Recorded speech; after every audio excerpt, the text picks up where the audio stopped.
everybody. This is your host, Odd Job Entertainment.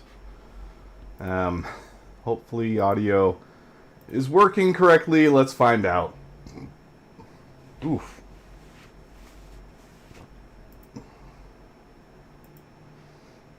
What a crazy week, huh? Let's see. I think it's actually faster if I go this way.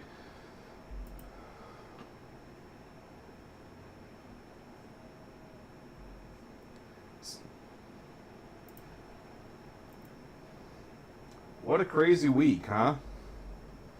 Okay, so at least the microphone is coming through, but it sounds like you guys can hear my fan. Let's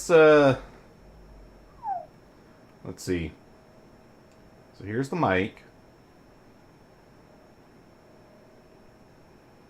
We've got a floor of minus 45. So let's add a filter.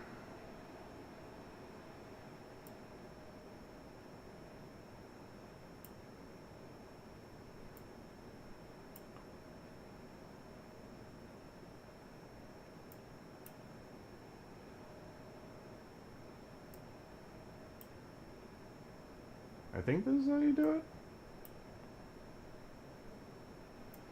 No, it doesn't seem like... I mean, it's not going above minus 40, so it should be working at like... Oh. I was kind of jumped to the side.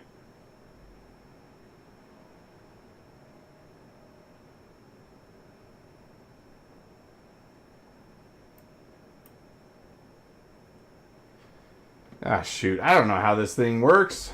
Close threshold, open threshold.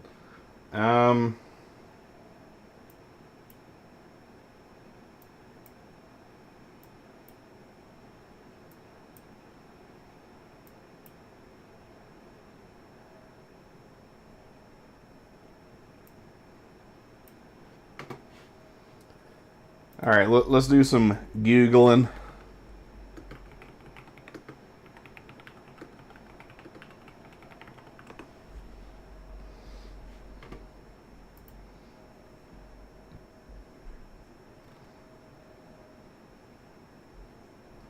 Select a closed threshold above the noise volume and an open threshold slightly below your voice input to get good results. Why does that sound so repetitive? So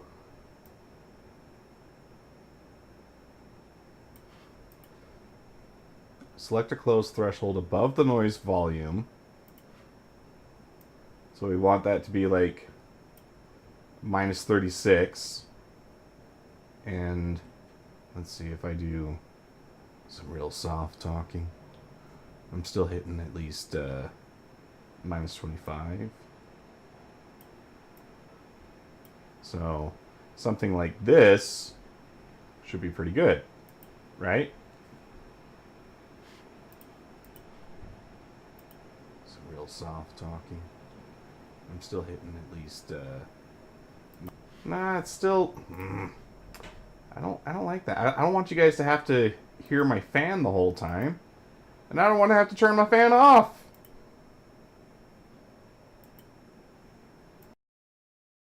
Oh shoot, it just wasn't activated. I'm dumb.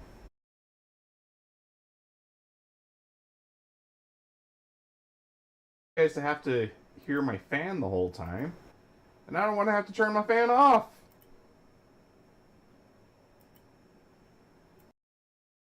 Oh shoot, it just wasn't activated. I'm dumb.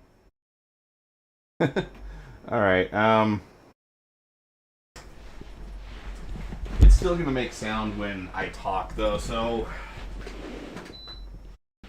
that's how much I love you guys. I just shut the fan off. Let's turn the AC on. That'll be better. I have a mini split in my bedroom.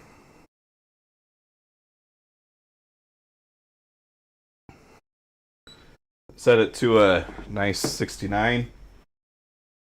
Oh, Wow, what a week! It has been very stressful for me.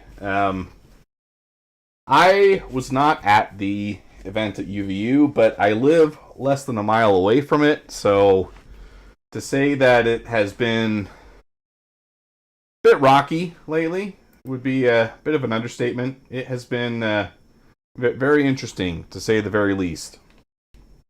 I don't want to talk too much about it because I think that there's already enough information going around and a lot of misinformation already as well. I don't want to just add to the noise. I don't have anything particularly interesting to say because I wasn't there and I'm not part of the law enforcement team trying to figure everything out. I'm just one of the residents nearby who's a little freaked out by everything. That's all I am. So, I did feel like it was kind of important to give myself some sense of normalcy, though, by streaming tonight. So I wanted to make sure that I did that. And we do have some cool things to go over. We actually released a new product at my work. Let me show you what we got here. Use the search bar and do lockout. So this is another product that I designed, and here it is fitted on one of the air rifles that we sell. This is an M4 Impact made by FX Airguns. This is one of the most popular models that we sell, so I reference this a lot in these videos because this is the best-selling rifles. We sell tons of these. But FX, in their infinite wisdom, made kind of a blunder, I would say, with how the adjustments are done to the hammer spring. So, what am I meaning by that? Let's pull up Photoshop. I'll put my artiste glove on.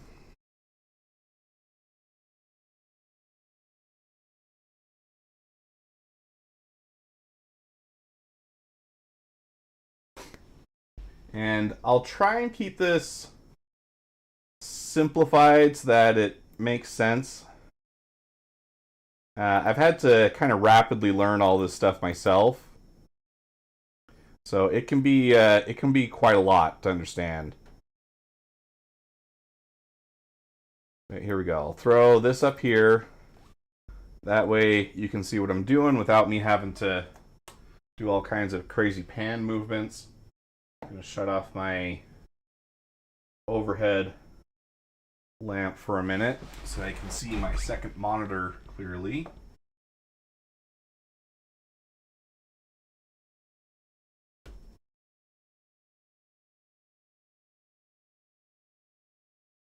And a nice bright red.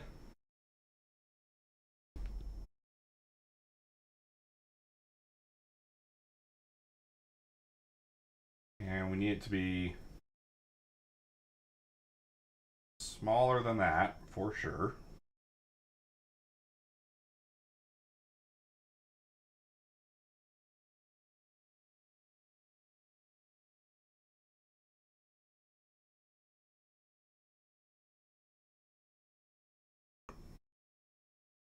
Okay, so this is your hammer.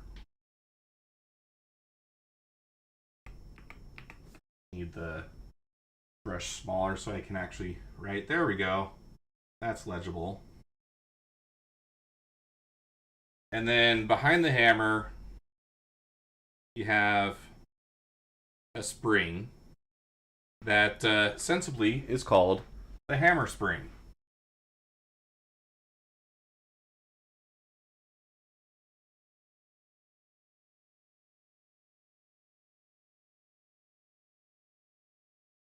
And over here,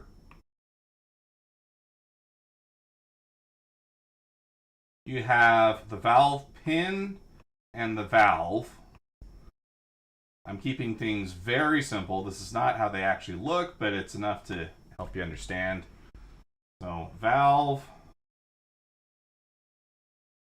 And then pin. What happens inside these air guns when you want to fire? Oh, and back here you have your air your air reservoir. So what happens when you fire these things? You have your trigger, which has a little notch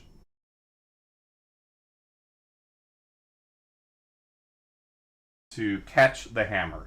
The hammer gets pulled all the way back and compresses the spring, and then in that state it's probably about here, right?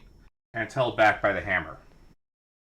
When you pull the trigger, then it allows the hammer to move forward and it smacks the pin.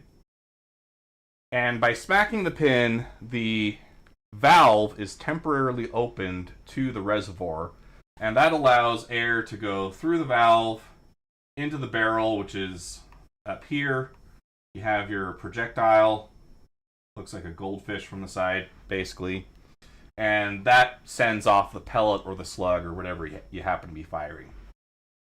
So now the way that you can tune the air gun is by tightening the tension on the hammer spring, increasing the regulator pressure, and changing the tension on the valve return spring. Right? So this valve has a valve return spring that helps it close, and all of this is about adjusting the amount of time that the tank is open to the barrel. Okay? So if you increase the tension on the hammer spring, that means that it's going to have more force when it goes forward, which means that it's going to push the pin farther back and make the valve open for a briefly longer period of time, right? If you change the tension on the valve return spring, you can make it so that the spring is weaker, and that would make the valve stay open for longer, right? It can also make it so that it stays open, which would be bad. So what FX has done is they have a micro adjustment, which is, it's got a little arm that attaches to a cup. Here, let me actually move my drawing over a little bit. So the spring sits in a cup, and that is attached to a micro adjuster that is on a rod, and when you spin the micro adjuster, it will move to the left or to the right. Okay? In this drawing, we can see that if it moves to the left, that's going to tension the hammer spring, right? That's the micro adjustment. Well, if we pan over a little bit, over here, they have your macro adjustment, which is actually a cam that is attached to a dial that you can rotate, okay? And as you rotate this cam to the larger section, you can see that would push the hammer spring more to the left. It will push this cup right there. It'll push that to the left. And that's going to increase the tension on the hammer spring. Now, the frustrating part about this is if you have a macro adjustment on a camera, for instance, you can do your big changes with the macro, and then you can go to your fine adjustment and do a much smaller incremental change, right? But it's affecting the same setting, meaning that if you were to watch the macro move, you would see it still moving, just very slowly, right? And there's other scenarios that are very similar, like adjusting the tune on a radio, right? On an older one, you know, like with a dial. I know, hard to believe someone as young and beautiful as I would know how that's like. But usually you'll have your macro adjustment, and that'll get it close to the right station. And then you have your fine adjuster, and you can move that, and it'll help you get dialed in on the right channel. But it's still connected to that macro adjustment. So you could just sit there and spin the micro adjuster, and you could watch that macro move. Well, that's not how it works in the FX Airgun on this FX Impact. They're actually separate mechanisms. So in theory, you could just keep spinning this micro adjuster and get the entire range of movement with just the micro, or you could do the whole thing with the macro. Like they don't work harmoniously together. They're kind of working against each other, which is really weird. But what we did with our product is we said, well, hey, you know what? It turns out that most of the customers, they aren't really using that power wheel anyway, because you'll tend to just set it to the higher range, and then you'll do your adjustment with the micro, right? So what we did is we replaced the wheel entirely with this little metal wheel that you see here. We just replaced that cam profile with a straight profile on a metal wheel, and now there's no change in diameter on any of it, right?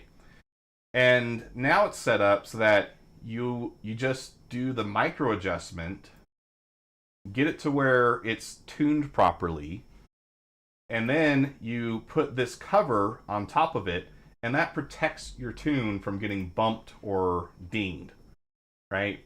What you have in the past,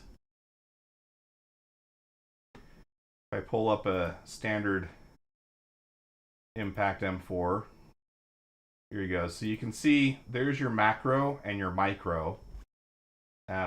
If you were to have this in a gun bag, or maybe you're carrying it at a low ready position as you're walking through the woods, you could actually bump this with your fingers. You could brush against a pant leg. Any number of things could happen, and these wheels will move with very little force. And when that happens, it completely screws up your tune.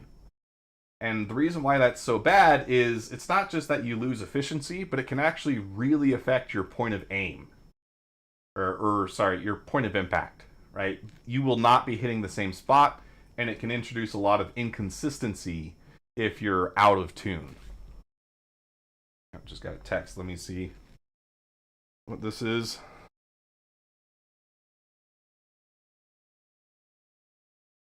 Oh, nothing important. So you could actually just bump this, and they would completely screw up your tune. And we would get a lot of service calls where people are saying, hey, my gun's not working. Like, I need help to fix this. And it's usually just that they might have messed up their tune. So now, with this, we've just solved the problem permanently. You do your tune, you get it dialed in for the pellet, slug, or whatever you're shooting. You get it dialed in so that it's working just the way you want it. And then you lock in the setting by covering it and preventing anything from messing it up afterwards, right? And it's still fairly easy to tune, right? You just undo the screw, and then you have access to your micro again. Not a bad deal. But in the meantime, it keeps it protected so you can't screw it up. And I think this is something that should be included on every Impact going forward. That's what all of our service techs have said. They are huge fans of it because it fixes all the minor problems that they find themselves having to fix all the time. So there's that one for you. New product. I'm pretty stoked about it. That makes 3 actually that I have designed myself. And you know, if you are interested in learning more about some of the projects, I've actually started making myself a Squarespace. Got this nice quote from Gordon S. Brown. Engineering is not merely knowing and being knowledgeable like a walking encyclopedia. Engineering is not merely analysis. Engineering is not merely the possession of the capacity to get elegant solutions to non-existent engineering problems. Engineering is practicing the art of the organizing forces of technological change. Engineers operate at the interface between science and society. And I really like this quote. I think it encapsulates a lot of what I am trying to bring to the table when I'm working on these projects. There is a clear and obvious need that the customer has that I am looking for a way to solve. Right? So I showed you these a couple weeks ago. This was a elastomer Archipad that I designed. We also designed a Foster extender, so you can just bump out the height of your Foster connection, make it a little taller, easier to get to. And now we have the FX Impact lockout. Schlag says, engineering is also to design things in ways to cause the mechanic to curse the world.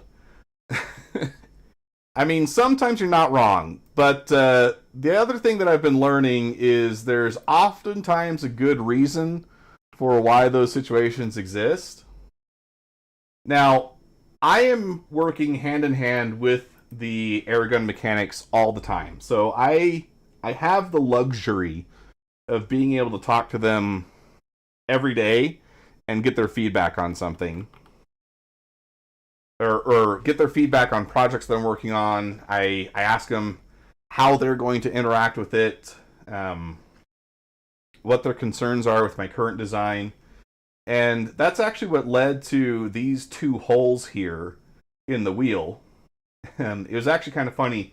One of the techs that wasn't kind of pulled during the development of this project, he was asking me what these two holes are, and I got to tell him, well, those holes are for you. Because I, as the engineer, care about you. And I want your job to be easier. And so those holes are strictly to make it so that it's easier to remove the wheel if you ever have to do that. This in the center of the ring here is a screw post, and once the ring is installed around that screw post, if these holes were not here, it's very difficult to get it out of the gun again unless you flip the whole thing 180 degrees on its side and let it fall out. So the simple solution was, let's just drill two holes, and that way you can take a pair of tweezers or some forceps or pliers, anything like that, needle nose, and you can just grab this little middle section here and pull it out directly. So I, as a loving engineer, care about my mechanics, and I put two holes just to make their jobs easier. So not all engineers are evil.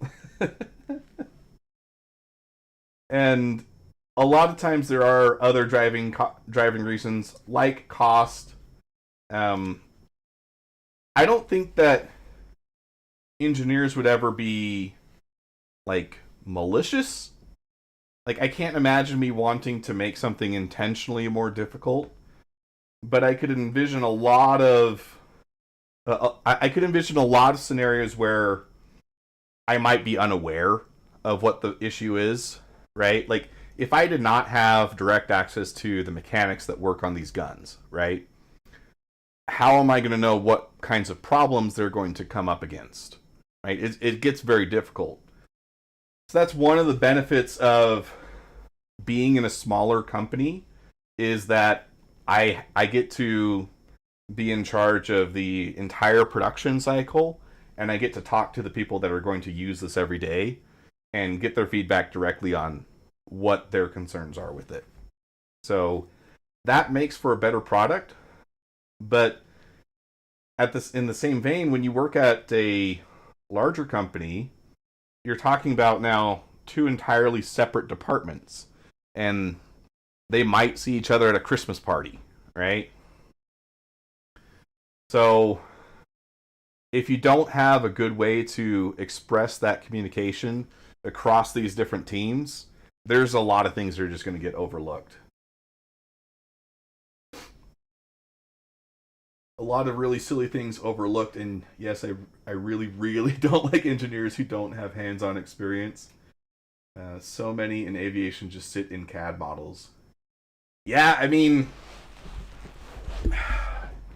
that was one of my special interests when I was going to school at UVU. Was I wanted to make sure that I gave myself some level of hands-on experience. I wanted to be able to know more about how the things I was designing were going to be made. So I took a CAD CAM class that was really interesting. I learned so much. Certainly not enough to replace a machinist, but enough to respect a machinist, right? And I think we do a disservice when we give the guy with the degree all the credit for the intelligence, because that's really not the case, right? Machinists and mechanics, they know so much more about their field than I could ever hope to. And there is a lot of things that in the machinist world do base off of theory, but there's so much more that is also just intuition and experience. Right? Like speeds and feeds, right? You can have the speeds and feeds for a given CNC tool, but a practiced machinist is going to know basically off the top of their head what kinds of real limitations they run into when they use this tool with this alloy and these conditions, right? And there's a lot of variability in that just can't really be accounted for in the day-to-day, unless you have someone with a lot of experience like that. So I know enough about machining to know that machinists know so much more than I do. And so I really rely on the people that work with the products that I'm making to give me good feedback so that I can make something that a customer is going to enjoy. They do also tend not to listen to us mechanics. So many times they would ignore us, and a half year later there's suddenly a problem, and they're asking why we didn't tell them sooner. Yeah, so I'm reminded of that scene in Office Space, which if you have not seen that movie, that should be like a prerequisite to getting any kind of office job, because it is it is astounding how relatable that movie is once you start working in an office. Even like when I was working as a medical assistant, you'd find all kinds of things that's like, oh my gosh, this is just like that scene in Office Space. But there's one guy that they're asking him, what is it that you do here? And I wish I could just play the video for you, but that would probably get me a DMCA strike or some kind of copyright strike from the from the producers. And he starts going on this big rant about how he is the interface between the customers and the engineers, right? He talks to the customers and he relays the customers' needs to the engineers, and he relays the information from the engineers to the customers. And they ask him, well, why don't the engineers just talk to the customers? And he's like dumbfounded, like, you can't have the engineers talk to the customers. They're not people. I'm people. I'm a people person. You know, it takes a lot of talent to be able to take, and he just starts losing it, right? But yeah, engineers, from my experience in school, are kind of a unique breed. They can be very obtuse when it comes to certain social aspects, but at the same time, they're some of the smartest people that you'll come in contact with, right? I like to think that I ended up being a little more well-rounded partly because I run a YouTube channel, partly because I had a job as a medical assistant where I was talking to people every day. So those things kind of gave me skills that I might not necessarily have developed if I had just done engineering. But yeah, engineers can be unique, and there's a couple that come to my mind that they're probably really smart, but I have no idea how they're ever going to get a job, just because they cannot communicate with people in any form whatsoever. So I think there's also something to be said that if you get a job as an engineer, you're probably better off than a lot of the engineering students. Right? There are some students that I think will forever be students. Fun one we run into with avionics is engineers don't take into account back shells and strain relief and connectors and don't give us room to properly work. Also, some drawings expect perfect 90-degree turns on 8-gauge triple twist power feeder wires. It's funny that you mentioned that. I am actually working on a. I'm currently working on an electronics enclosure. And that's about all I can say about it without giving away too much information. But there are 2 wires that need to exit. They are they go to a 4-pin connector, so it's a fairly thick wire. I mean, like a USB is a 4-pin connector in a lot of cases, right? It's a bit thicker than a USB wire. And I'm trying to account for the amount of space that I know that the wire is going to need in order to not fail down the road. So I'm designing in zip tie connections that I can crimp it down and hold it in place and enforce a level of strain relief. But I could totally see that if someone had not had a whole lot of experience designing integrated systems where there are electronics and hardware working in the same space together, I could definitely see where wires get quickly ignored. And, I think part of that is probably up to the CAD software. I'm going to blame CAD software a little bit because wiring is not very easy to replicate in software. So let's actually pull up Onshape a little bit here. And LastPass has been doing this weird thing where it makes me like log in every single time. It is so annoying.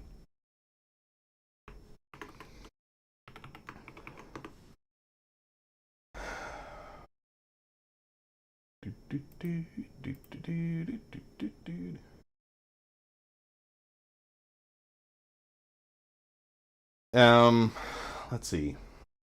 I'm trying to think of what one would be easy to demonstrate on. Let's take a look at what I was kind of doing with the hot end here.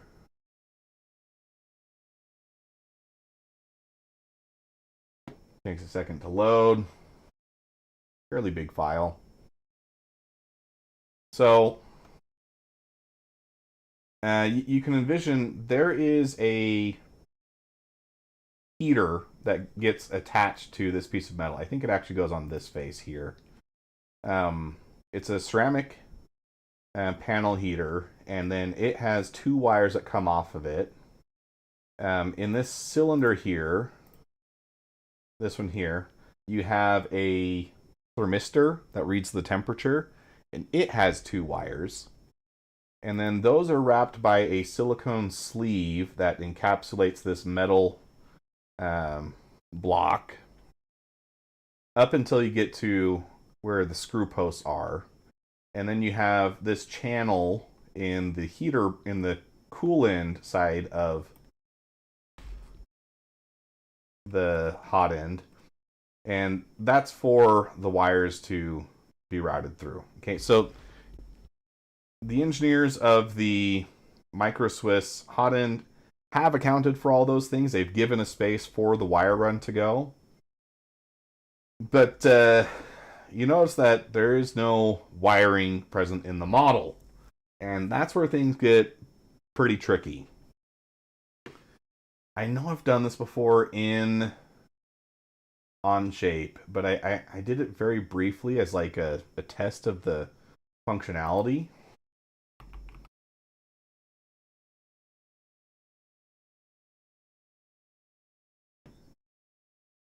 Okay, yeah, so it's like with Onshape, you can create a wire connector, and let's just create one here.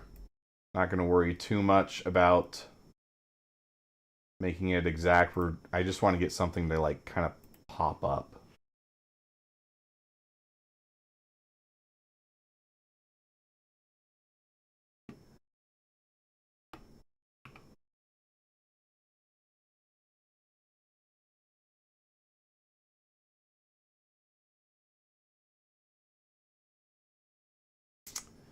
Uh,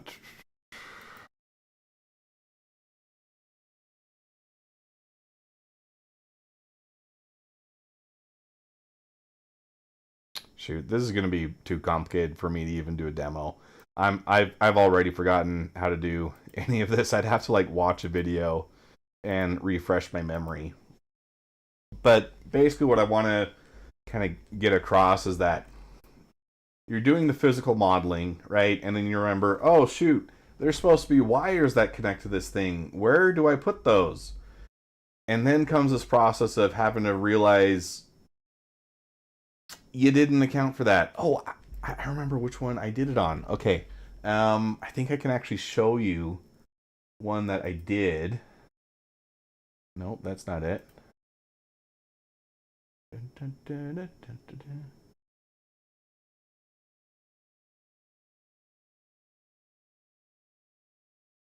Where is it?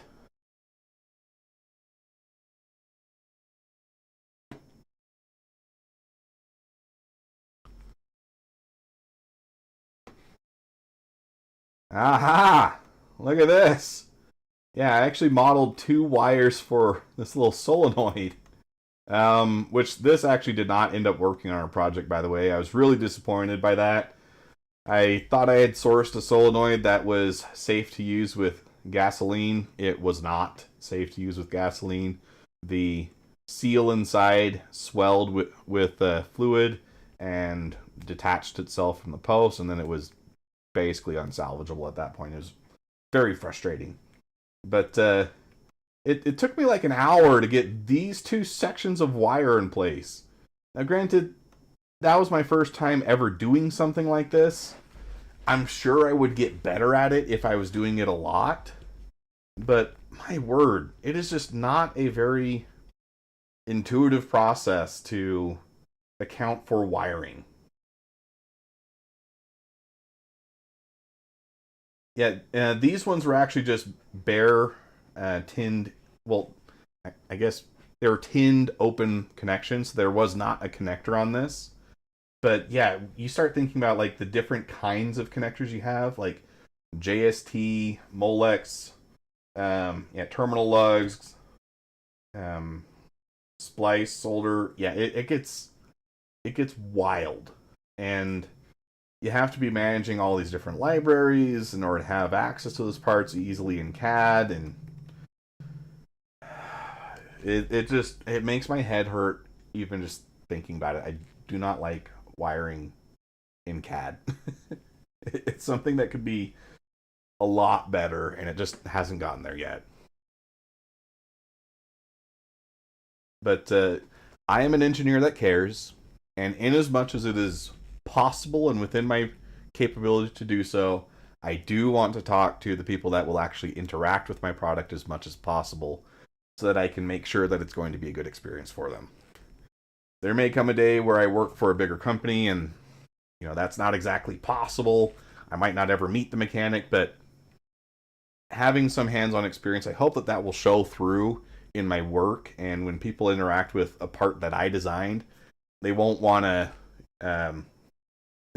curse my name, right? That's like my minimum goal. I want people to enjoy working with my work.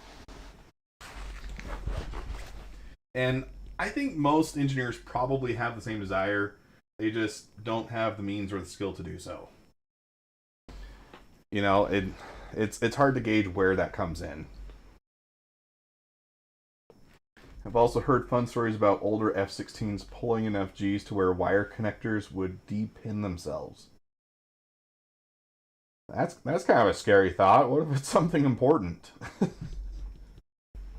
You can no longer turn left because your pin disconnected. I mean, usually with military aircraft, they build in even more redundancy than commercial aircraft tend to get, so that would probably be unlikely to have something of that magnitude happen. But that would not be fun. Not be fun at all. But anywho, that's the new product we released. I'm really happy with it. I can't wait for customers to get their hands on it and tell me what a great job I did.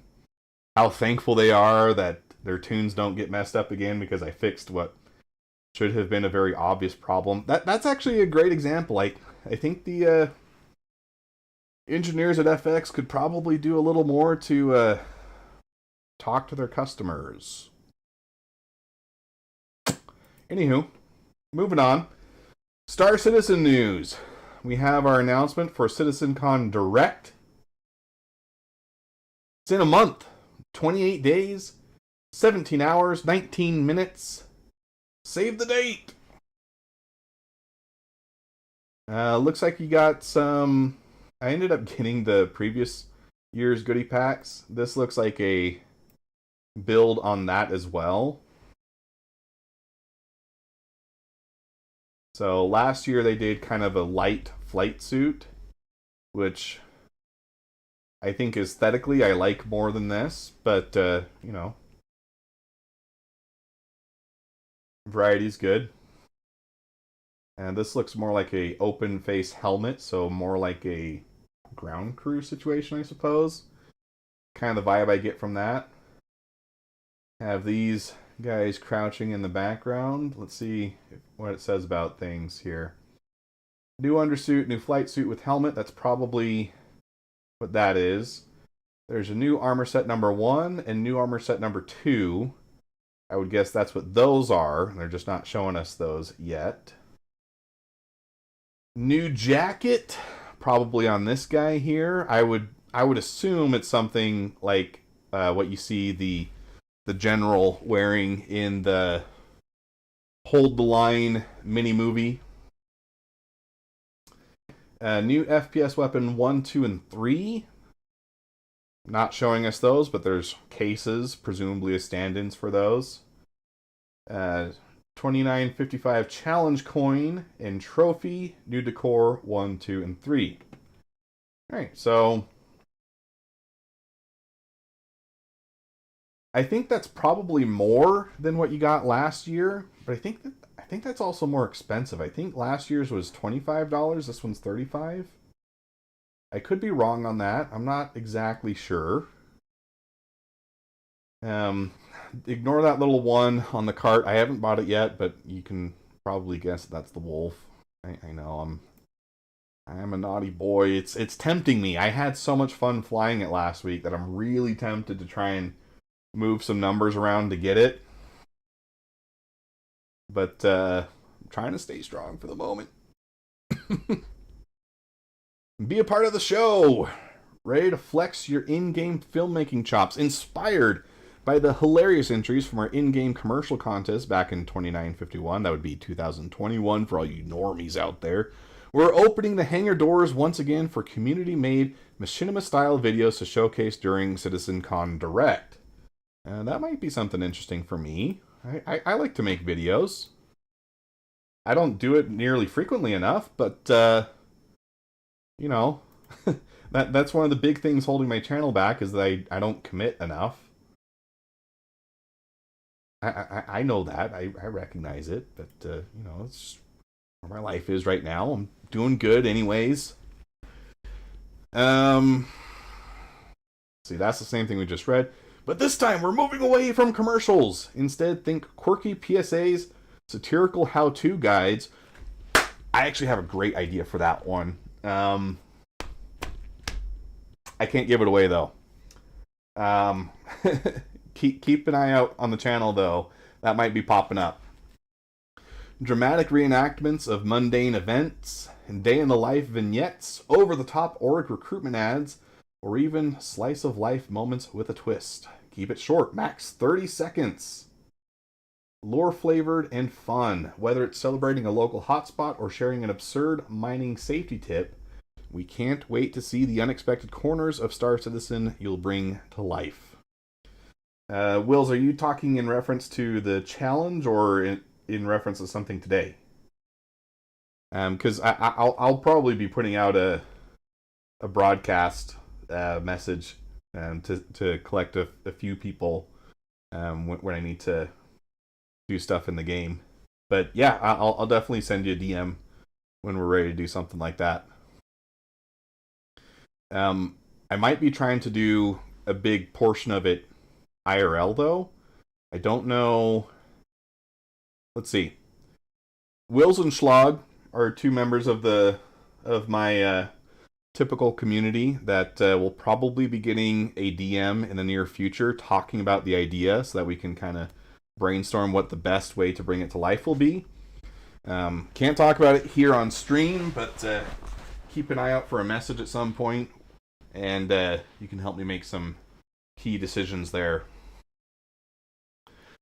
Before you begin, and then it says before, I know it's such a nitpicky thing, but you said before, and then you start with before again. Come on.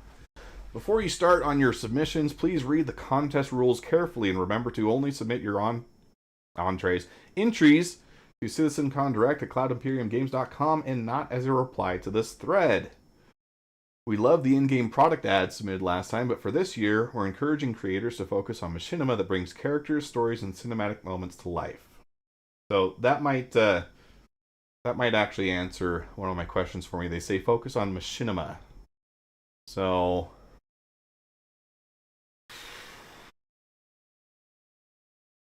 we'll talk. Please keep in mind, read the contest rules. Okay, they say that twice. Let's see what the contest rules say. To participate in the contest, you must be at least 18. Obviously, but, you know, it needs to be stated. Employees of RSI probably not eligible. Yeah. Duration, unless otherwise specified, contest entries must be submitted beginning Monday, August 4th. Oh, and we have until September 30th. I must have missed when this originally came out, because that seems like half the time has already gone by, and that is not good for me. Must be your own intellectual property.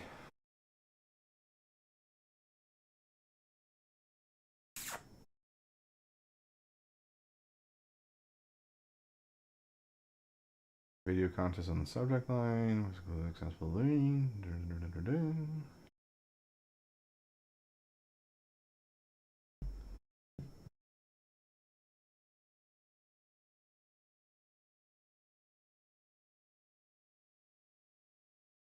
Oh, so in-game product commercials will not be considered. Okay, so that's just a hard out for those then.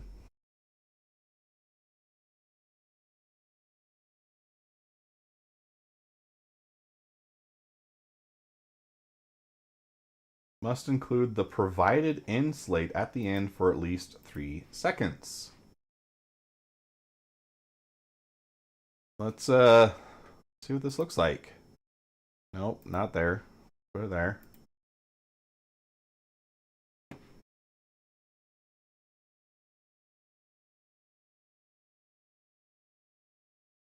Oh, okay, so it's literally just a little badge. So that's a vertical one. And then that's a 1080p version. And that one's 4K. What was this one? 1440? No, this is okay, that's square format. Okay. No purchase payment or other obligation is necessary to win.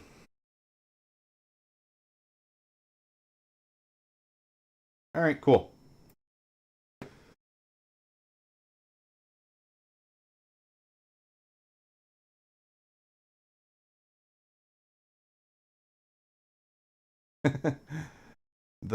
Wait, when did this first come out?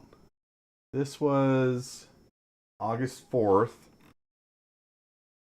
A yet to be announced light fighter from Kruger Intergalactic, hot off the assembly line and built for the bold. And yes, it comes with LTI, in-game lifetime insurance. So that's got to be the wolf, right? I think I just missed this announcement, so I'm getting it late. But I think that's clearly the wolf. I'm sure. We already took a look at that. We're coming to you. Key members of the CIG team are heading out to join Bar Citizen watch parties across North America and Europe, and we can't wait to meet you in person at the locations below. So I think I am going to try to go to this one. Still trying to figure out how I can make that work with wanting to stream as well. But if you're in the Utah area, keep an eye out. There's a number of creators in Utah. I know Red Monster is another Utah guy, so he might be there too. And then we got Pirate Week. This is new. So usually this comes with some pirate-themed skins. That seems to be what they're showing off here. Some skulls on this Corsair, on the Avenger, on the Valkyrie, or Asgard. Can't keep them straight anymore. Make birth, make worth, make mirth. So someone took the challenge to find words that rhyme with worth, and they did pretty good. They got 3. Yo ho, it's Pirate Week to be sure. Where be the yearning for excitement and the lure of liberty that called ye out to that vast starry horizon? Conjure it now and gather your crew, 'cause Pirate Week is here. Some may call us thieves or ruffians, but we're nothing but old romantics in love with adventure and treasure. It's our deviant duty to keep the UEE on its toes, and all we ask in return is but a few wee trinkets and everything they've got in their cargo holds. Be you a solo stand-in sailor or a pyro privateer posse, make way for a wondrous plunderous Pirate Week. I feel like the accent got thicker and thicker the more I kept reading. You have to let me know. Shiver me livery. Pirate paints. Okay. That's starting to hurt my throat now a little bit.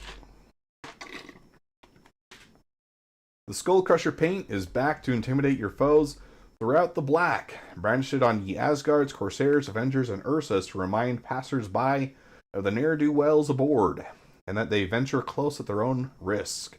All previous Pirate Week paints are also available for ye space-worn ships. Now there's another treasure hunt. This could be interesting.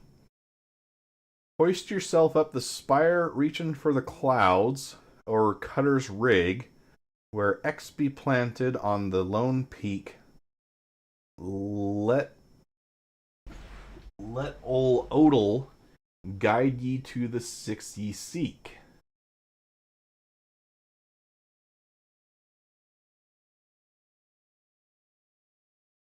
Where memories fade and whispers hiss, never mind, the treasure be not in the stacks, but on the flank, and where the senior keeps the cipher, the secret be yours to claim. So, Cutter's Rig, gotta have probably a radio tower, where X be planted on the lone peak. Let ol' Odal guide ye to the 6 ye seek.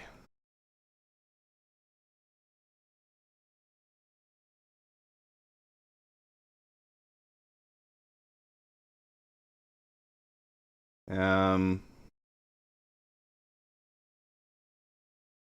then there's a code you got to enter. Heave ho, let's go. You can submit it. Code has been mostly found. What do you mean mostly found?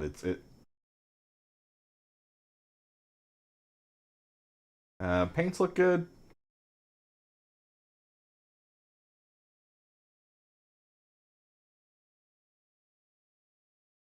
And the Meridian, that's one of the older ones. And gotta be honest, I'm not a super fan of the Meridian. I think the Skull and Crossbones is okay, but I think the Skull and Crossbones are too small.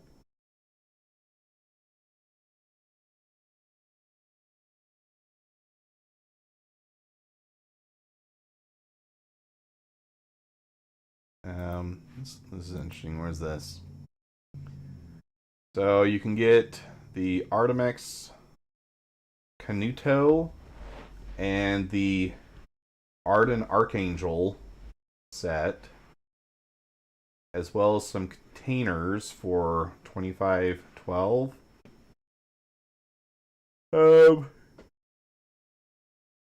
It's not a terrible price. I'm not a fan of light armor. I don't feel like it gives you. I don't feel like it gives you that much protection. But, you know, it's something, right? And then blast the Jolly Roger. Fly your own flag. Your crest, your symbol, your colors to the sky. Design your flag and hoist it high. The flags that strike the most fear into the delicate wee hearts of landlubbers shall be rewarded with a vessel fit for a reprehensible rapscallion such as yourself.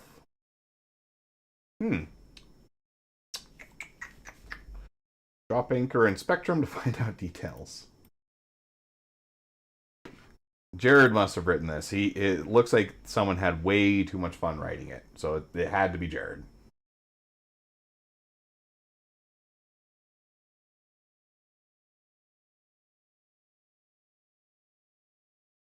Let's see what kinds of things the community has already come up with. There might be some cool stuff there.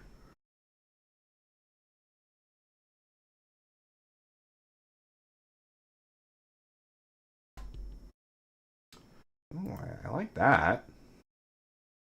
Oh, they legit made a shirt. That's pretty neat. Is that giving us the middle finger though? That's foul. Someone's doing a naughty there. I think it's pretty dope, but I feel like that might get you disqualified. I don't know. But I think that submissions like this are probably where my aesthetic leanings would go. Like, don't get me wrong, I think that this kind of stuff is cool as well, but it feels more like you're representing a hockey team over, like, a pirate squad, right? And just the art style doesn't seem to match what I envision for a pirate.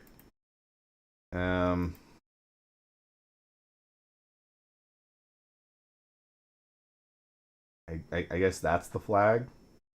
And then they're on top of a bunch of skulls. This feels like it was AI generated.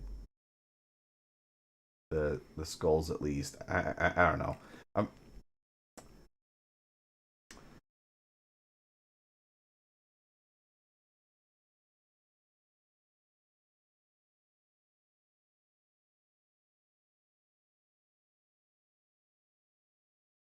Like, I think this is pretty cool. I think that's a Banu head, right? That's pretty dope.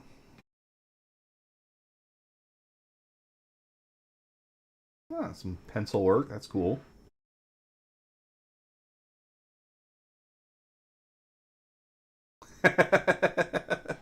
You know what? Giving that an update just because of the Princess Bride reference. That's pretty fantastic. That's good stuff right there. Look at this one. How does this not have any upvotes? That one's pretty dope.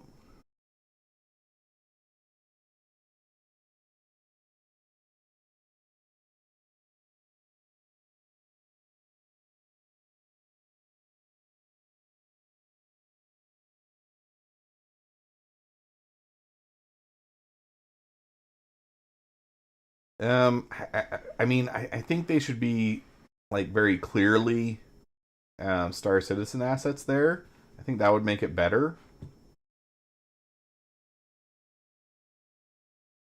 That one's pretty cool. I can definitely see the resemblance there.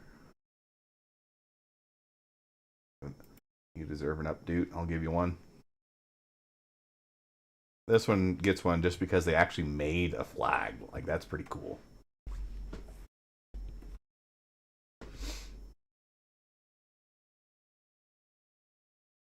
This one's looking a little sus. My AI senses are tingling on that one. Maybe that's why no one gave it to this one up here.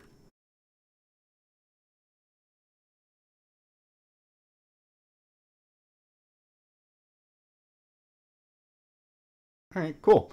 Some pretty neat ones out there, for sure. For sure. And I think that was basically it.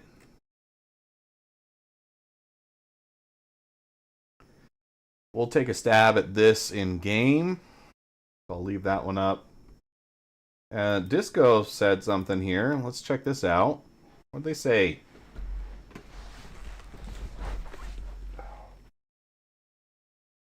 That's what I heard. Apollo is out in the PTU. Might be interesting to check that out.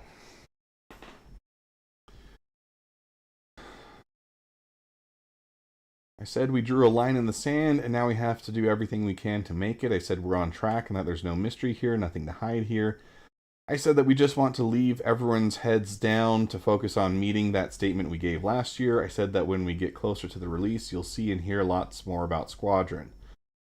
And I said that I personally cannot tell you what the future holds because, quite honestly, that's the responsible answer for me to give with the way that video games are made. Not our video games, all video games. So I don't know the future, and I said as much as all.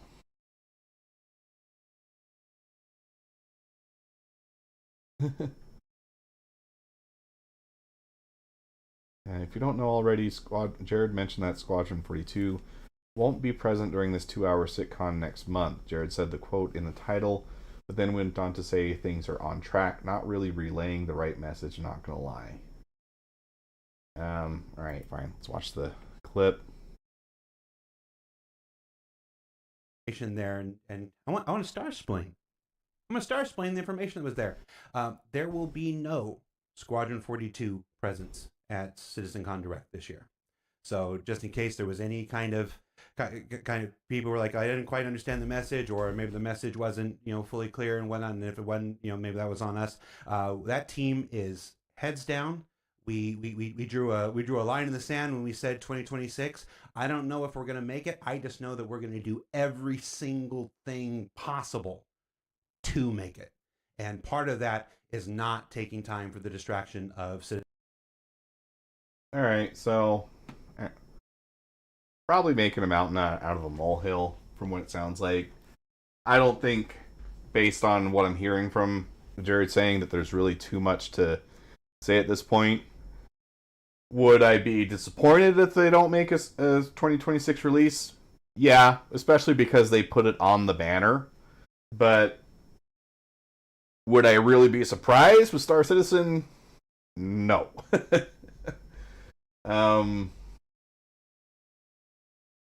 I don't think anything Jared said there, though, is really suggested that they're not going to make it. So I think that, in that sense, Frosty's kind of jumping the gun there. So that's just clarifying that. Please don't mistake my pragmatism for any commentary on the status of the game. I just try very, very hard to speak as deliberately and plainly as I can without embellishment or hyperbole. I meant what I said in the most literal manner possible, that I can't sit here and tell you what the future holds because in the entire history of video game development, who's ever been able to. That's all. If I didn't believe in this team and the people within, I wouldn't still be here.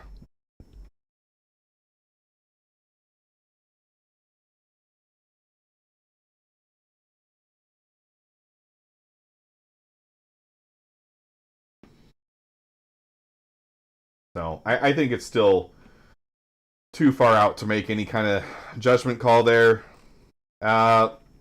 Let's play some games, though, shall we? It's been a stressful week, and I want to de-stress. So let's play some video games. And let's make sure that Joystick Gremlin actually opens. Just taking a minute. Oh, I still have this open. Don't need that.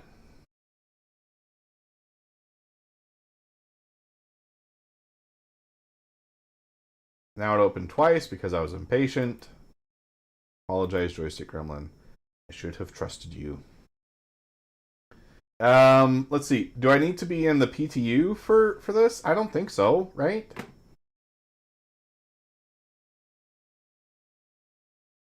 No, because there was an update for the live release, so that would surely have everything I need in it. Right?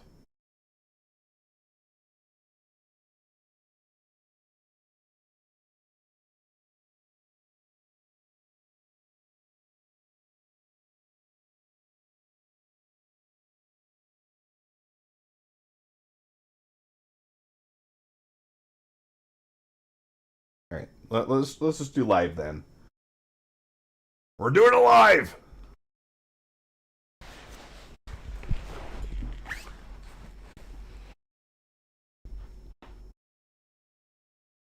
I did watch. Here, I'll turn the light back on. I think that helps the camera view a little bit. I don't know. You guys will have to let me know. It does put a little bit of a glare on my graphics tablet. So I still kind of have to work through that a little bit. I did watch the whole thing with Benoit. Poor guy. He only gets rolled out when they need him to set out fires. Or put out fires. I think they keep him on ice. They just pull him out of cryosleep whenever they need him to fix problems. My throat's also a little sore today. Don't try to read too much into that. It's just getting colder weather here. That's all. I don't think I'm getting sick. I really hope I'm not getting sick. Probably getting sick and I'm in denial. I don't know. That was a very sticky cough drop. Did not want to come out of the wrapper there.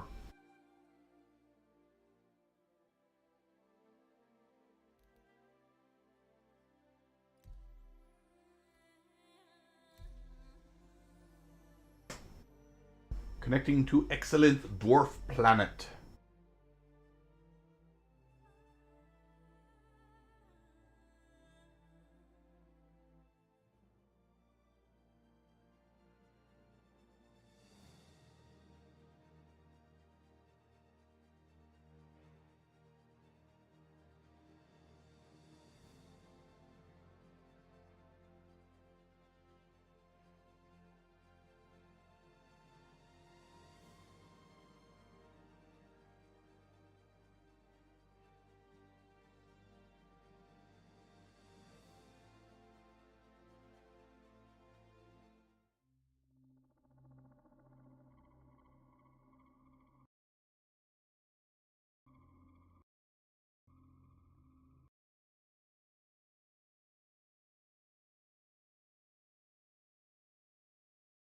Well, that sucks. I hope that's not indicative of anything.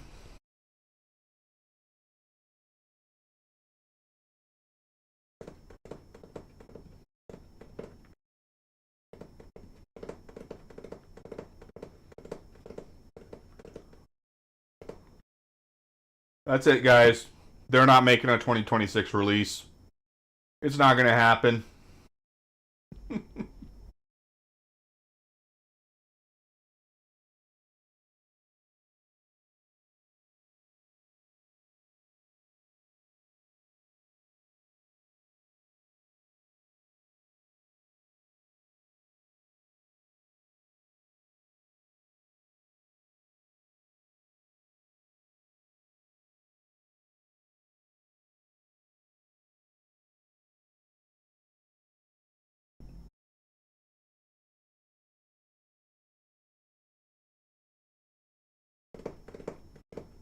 This could take a minute.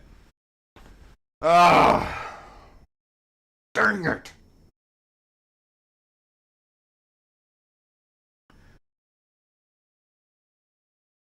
I don't even know if it's ever actually worth verifying anyways, is another problem.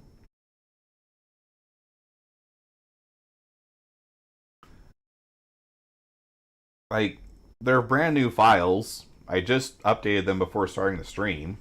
So I can't imagine there being an issue, right?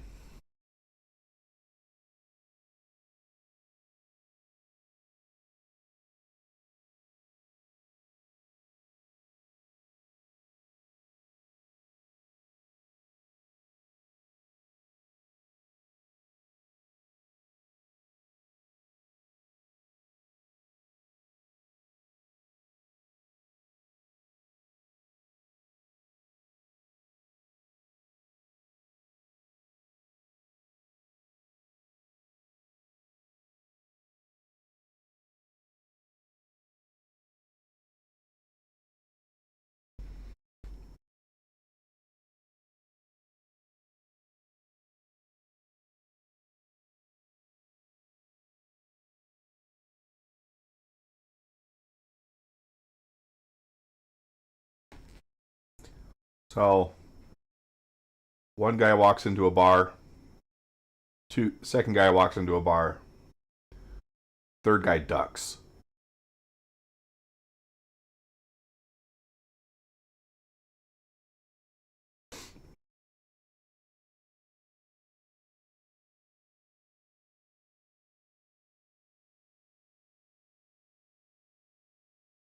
Well, while I'm waiting, I'm going to get myself into. Oh, what's the stuff that custom themes match your mood with endless color combinations. Oh, all right. Okay, hold on. Ooh. Ah.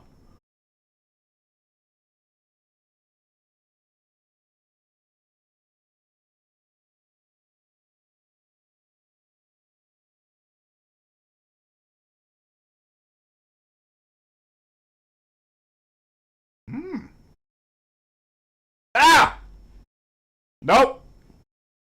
Ah. Man, I forget Discord even has a light mode. What psychopath uses that?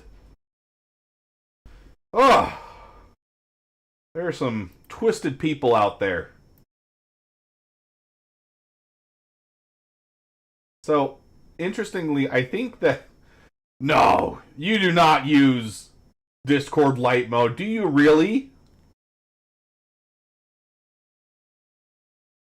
I would say pics or it didn't happen, but I feel like you're just going to send me a screenshot to make it seem like you're a psychopath. I don't believe for a second that anyone of sane mind is using Discord light theme.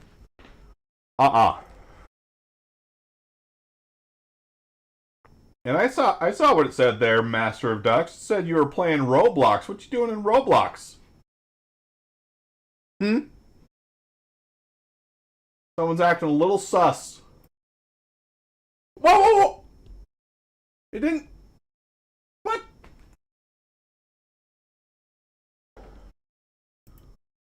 What?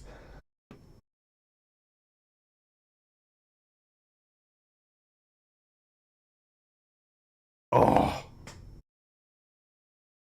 Is that what they were showing me? It's a Nitro thing?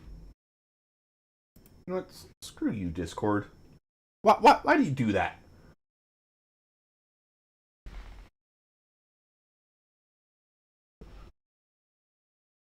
You know what I'm saying, Wills. Why is an adult male on Roblox? Are you trying to push for that 17 and older dating application in Roblox? Hmm? Hmm? No, it has been wild seeing some of the news come out about that. I have some younger siblings that play Roblox, and I'm legitimately scared for their safety now. Sometimes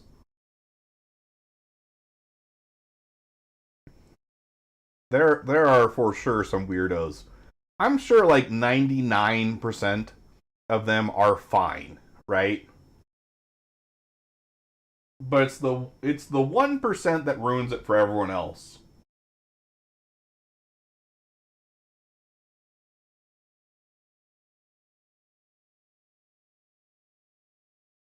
It's like VR chat. Well, actually, no. VR chat is a bad example because most people in VR chat are psychotic. It's like completely the reverse. I'm sure that 99% of people playing Roblox are probably okay people, where 99% of people in VR chat absolutely insane.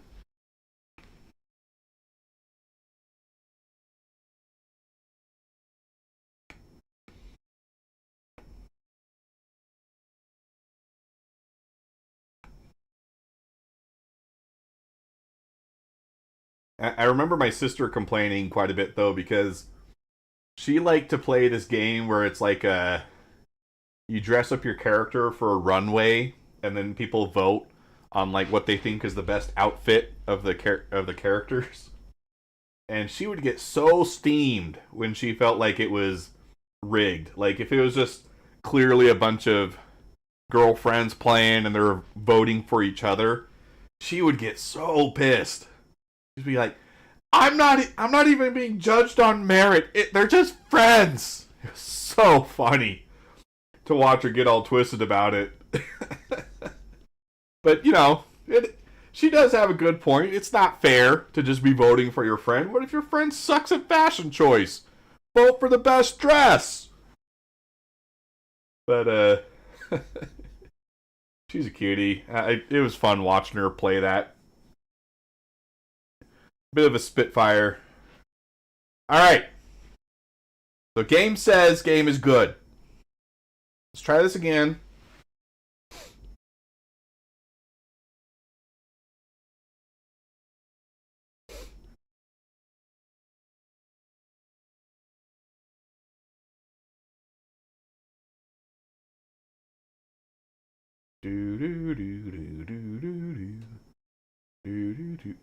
The thing about loading screens is they feel like they go twice as slow when you're having to watch them for the second time.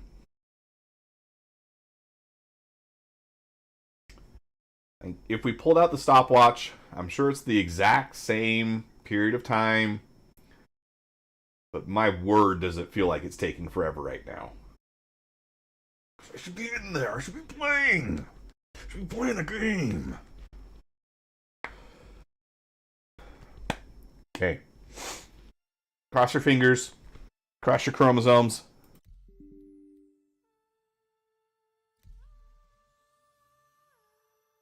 Still connecting to Excellent Dwarf Planet. We got to this point.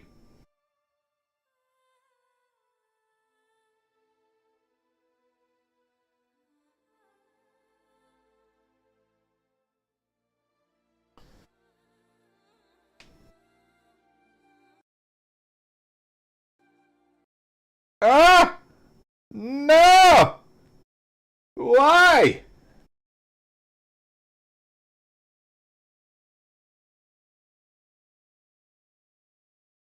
Um.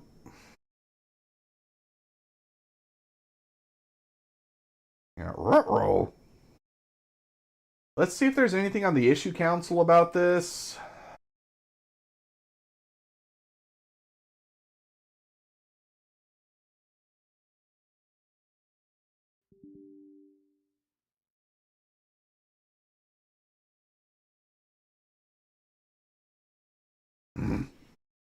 Why is this button not working? Internal server error. Sick. Everything is working. Everything is cool when you're part of a team.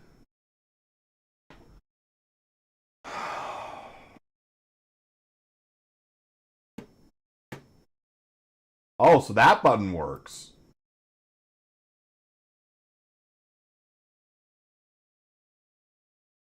What in the world?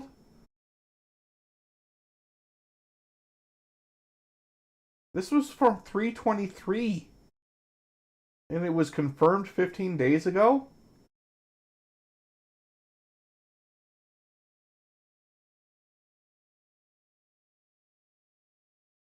Ah, man.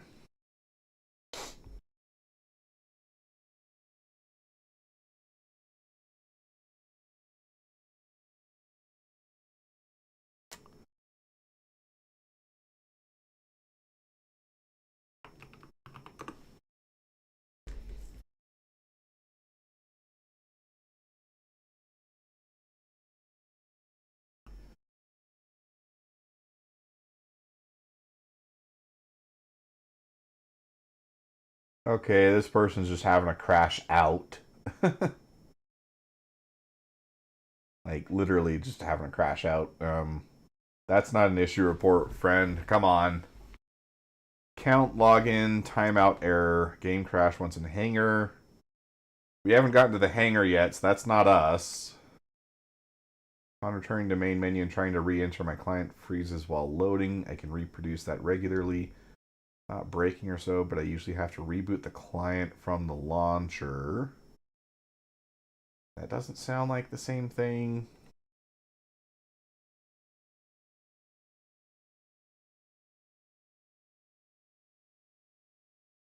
Maybe this?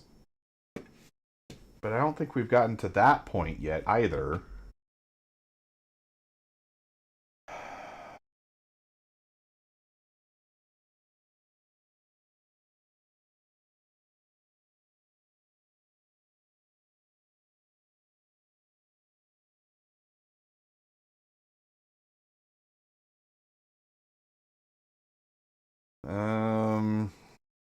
I'm not seeing anything that getting weird error at launch.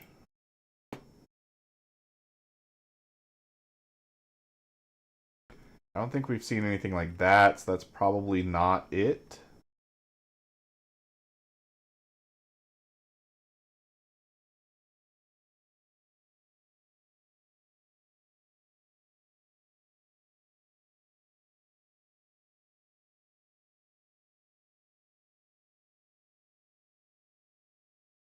You're a sick man, Wills.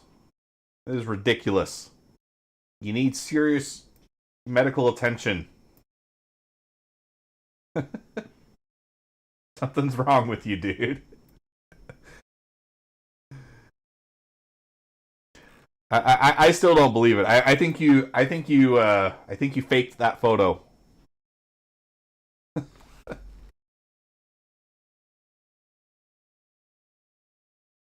I just plopped myself in the stream room. Maybe if someone more knowledgeable than I can help me figure out what's going on. Let's do this though. Let's do ye old Control Alt Delete Task Manager. Make sure everything Star Citizen related is closed, which looks like we're good. I'm not seeing anything in there.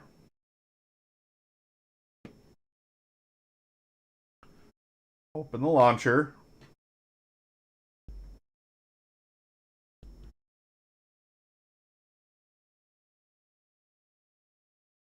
I'm not going to bother verifying. That did nothing. Let's check our game settings, see if there's anything here.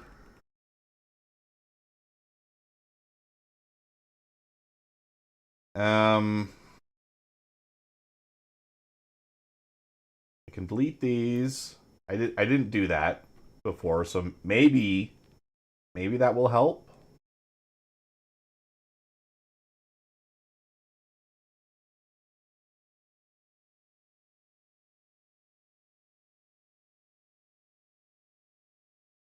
I don't think it's an issue with the launcher, so I'm not going to bother with that.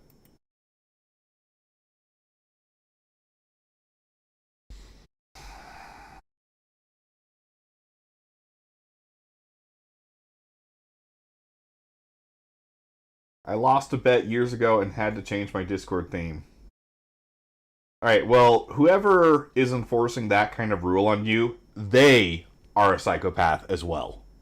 Because that is just cruel and unusual punishment. And you can tell them I said so. We don't do that kind of things to terrorists in Guantanamo anymore. We determine that that is bad. And as a society, we decided not to do those things. No one should be forced to use Discord Lite theme. It shouldn't be offered as an option. It should just be gone.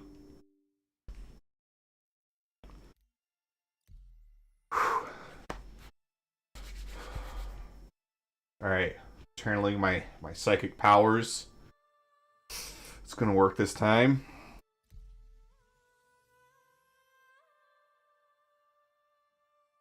I can feel it. The force is strong with me. It's gonna work this time.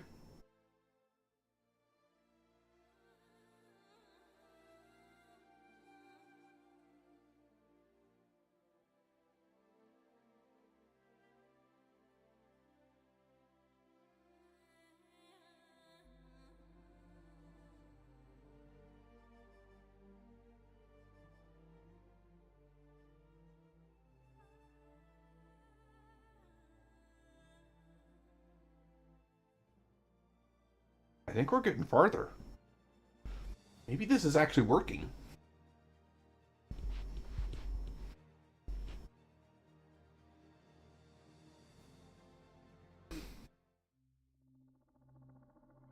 Oh, the music changed, but it didn't stop.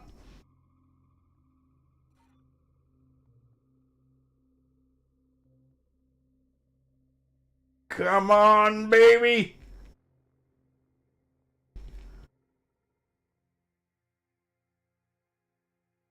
Whoa! We're in! Yeah! I am a Jedi. You just saw it here. I just willed it into existence.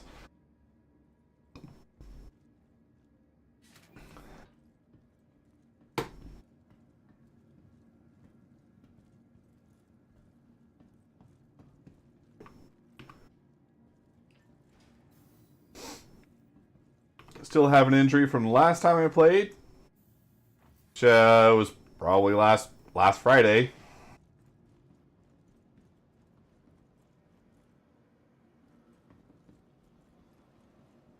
So, you know, long-term persistence, that's cool. You get to keep your injuries. That one's not working. That, oh no, this is another bug.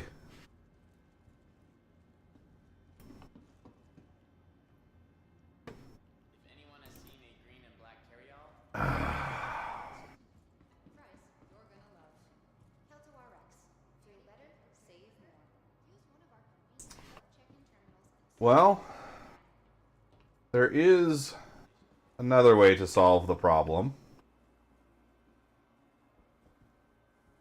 That one doesn't seem to be working. Would the family of patient Beth Taggart please contact Dr. Hunt? Thanks.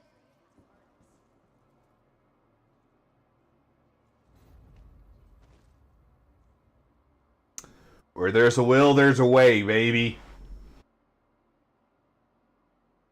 Urgent page for Nurse Radcliffe. Anyone sees a report to emergency. Nurse Radcliffe to emergency. Red and white hat and glasses. Would you please contact the front desk to let us know where you spotted? Oh, look at that! I have all my armor and all my stuff back. And now I have no injury.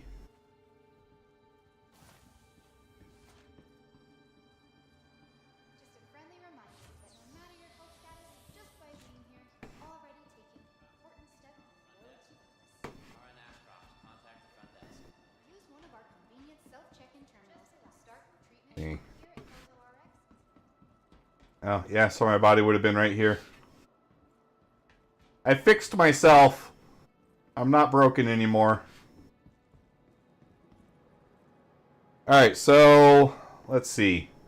Let's get me to a ship, and then based on the clue, clearly gotta go to Cutter's Rig. No idea where that is off the top of my head. Vehicle retrieval system. Vehicle selected. This should still be equipped with Vehicle has been delivered. its faster drive.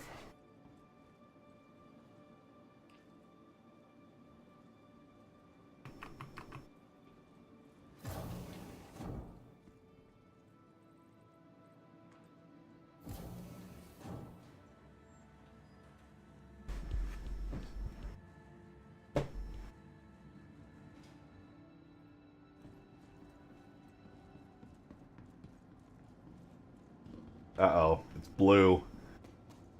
Did I just not change the colors? That might have been it.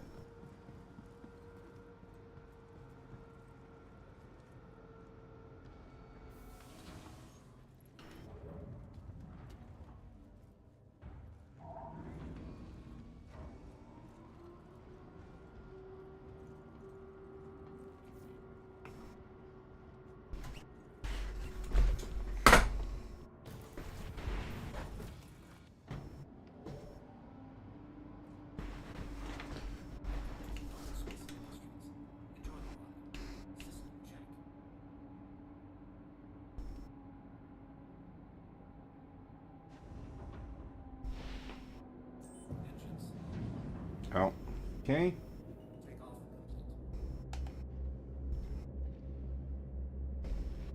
And gonna try and set a route while we're still inside.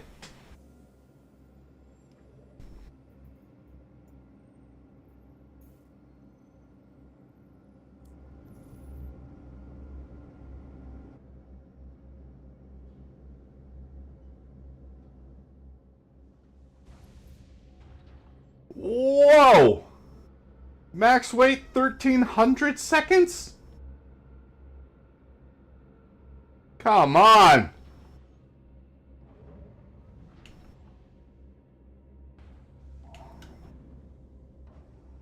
Oh, we might be here for a minute.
This is dumb.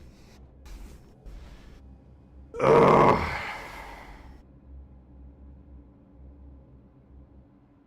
It's not 1100 seconds. That part's good at least. It is going faster than that.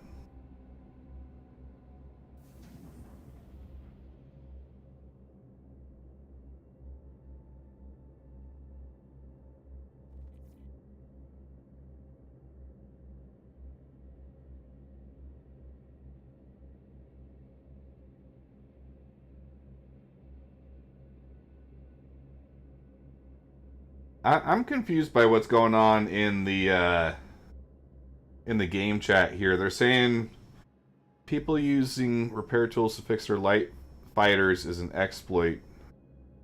Fixing your capital ship with a repair gun is what? What? Maybe I'm missing some important detail there, but why would repairing a ship be an exploit? Like, if you have the staff on board the ship to do the repair, isn't that the intention of, like, engineering?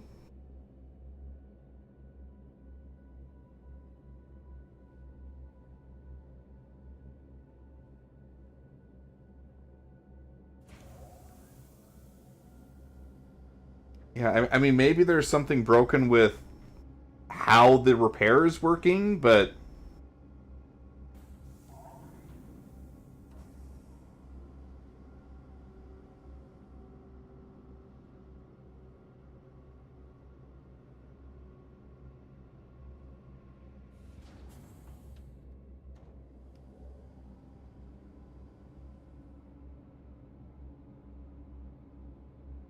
I mean, do dudes with Milwaukee impact wrenches fix aircraft carriers? Yeah.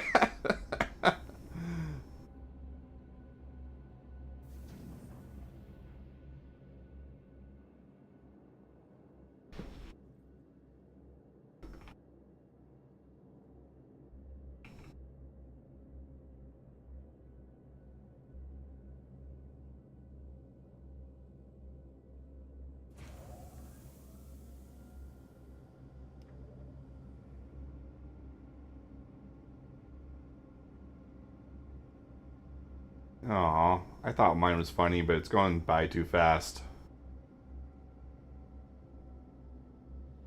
No one's gonna laugh at my joke.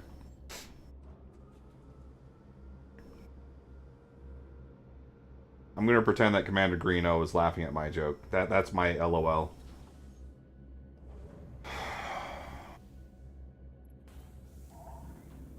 Oh my gosh, guys, we're only at 9! Holy hell!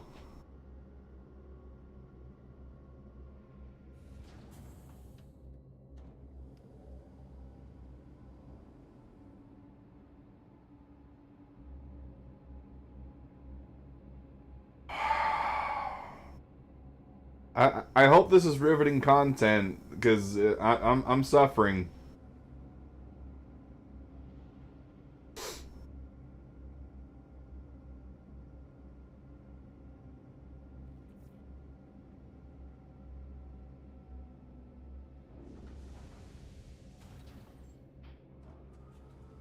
I mean, we got 5 viewers on YouTube, so clearly this must be really engaging stuff. I mean, this is an excellent system. Clearly. I thought the whole idea of instancing was that this kind of thing was supposed to be super quick.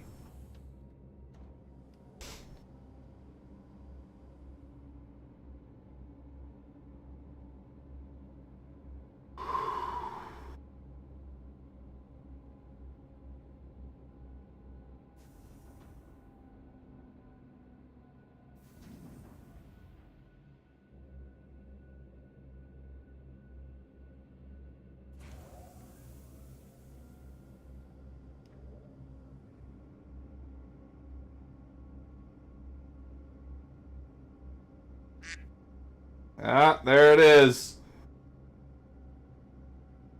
Oh, there it is. Oh, there it is.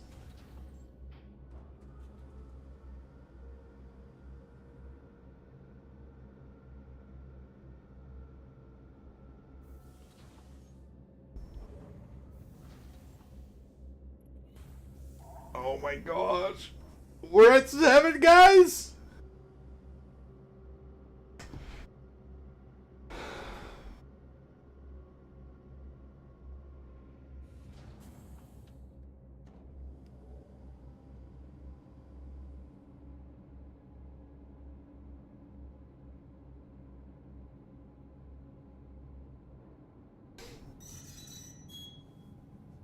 Oh, that is cruel, Wills. You're making my heart jump with those sound effects. Not nice. It just said 7 again. Why did it say 7 again?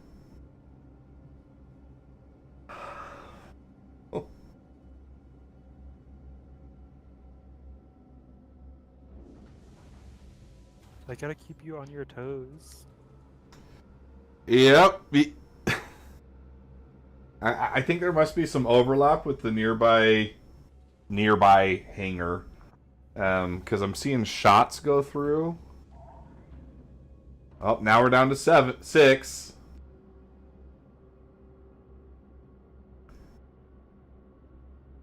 We lost 3 viewers on YouTube. I don't blame them for going. No, yeah. This sucks. It is clearly the best content out there. Yeah. Watching a number go down. Oh, man. It's the best of the best. It's watching a number go up. Mm-hmm.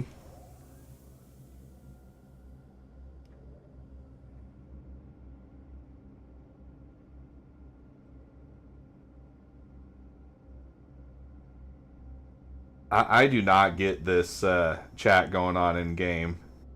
They're saying using the repair gun on an Idris is exploiting. Maybe there's something I'm missing, like it's doing way too good a job or something, and that's not intended. As far as I know, it's dumb. It's like it's a part of engineering that we have currently in game. Yeah. Is you're able to repair your ship and repair components that get damaged. Yeah. That's why I'm so confused. It's like, how is this? It's literally a feature. Yeah. And it's gonna become an even more prominent feature in like a bit. Anyways.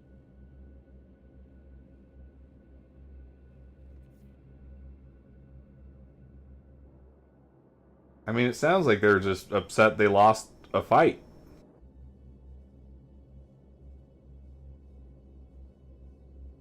The easiest way to tell them is cope and get better. Yeah. You good?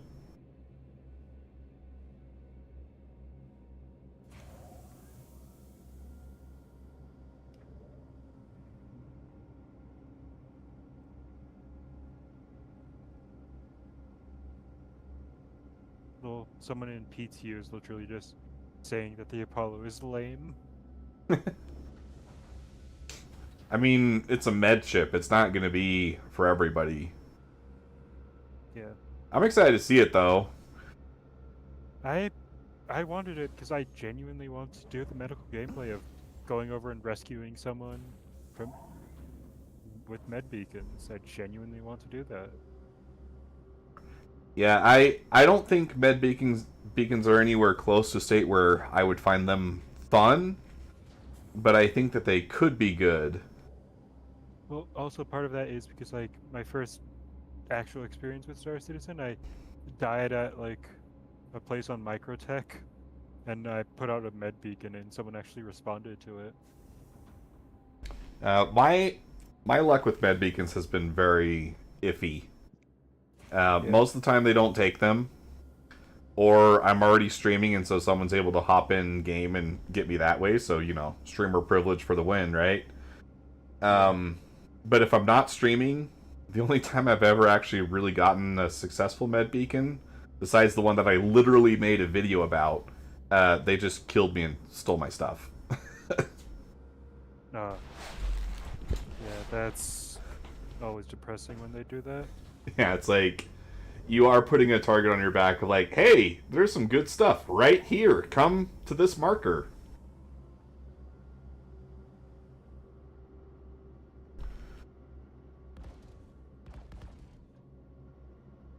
Only reason why I would kill the person trying to revive him, or you're going over to revive, is if they start shooting back first.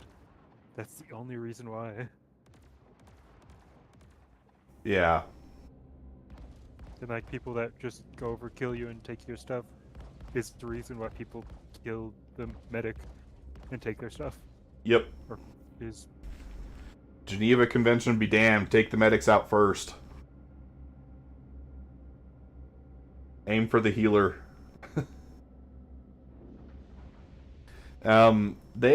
They did some updates to the laser cannons. These sound punchy now. I think that they updated all of the sounds, and I think they've given most weapons recoil now. I think. Yeah, I mean that part's clearly evident here with the cannons, and I'm pretty sure I saw that on the Wolf last week too. But I guess this is the first time I've seen the changes to lasers myself.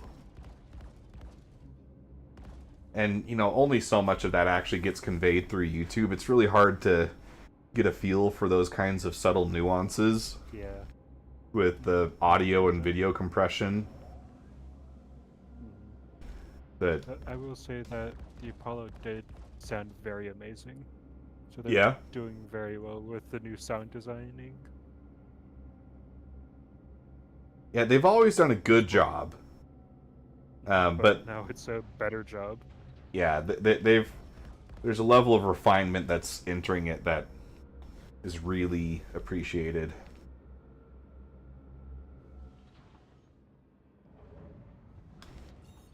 Alright, well I might as well get into nav mode for when I maybe get to leave this hellhole. Yeah.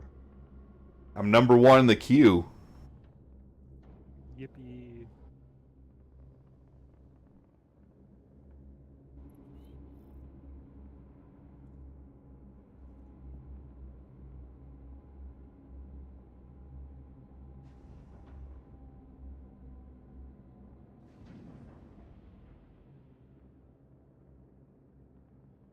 I almost wonder if I should just take this one weight and just make it a video all on its own.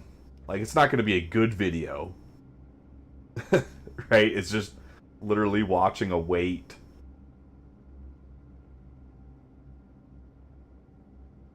But I don't know. Maybe people would hate watch it and kind of sympathize with my pain.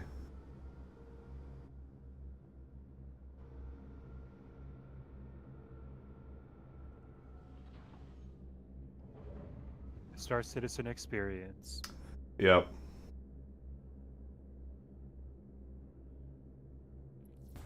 Oh! Oh! Oh! Hold on. I've merged with the Connie. Little nerve-wracking here. Oh, now it's gone. Okay. Woo!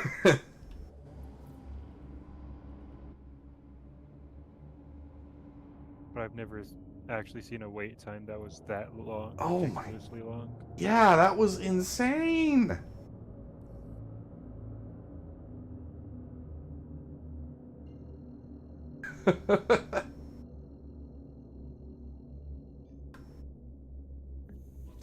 That was all the fun of actually going to an airport.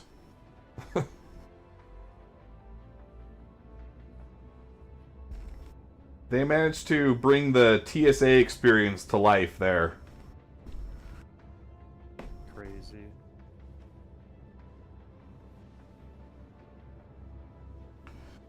Jeez. And now, we of course get our other loading screen. Quantum travel. I mean, it's more of a fun loading screen than looking at a hangar. I mean, it's definitely better than the hangar. At least things are happening on screen. You know, my reptile brain can see colors.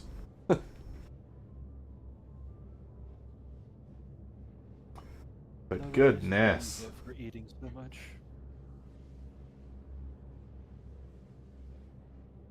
My tiny dog got into something and ate so much. Now she's so fat she can't do anything.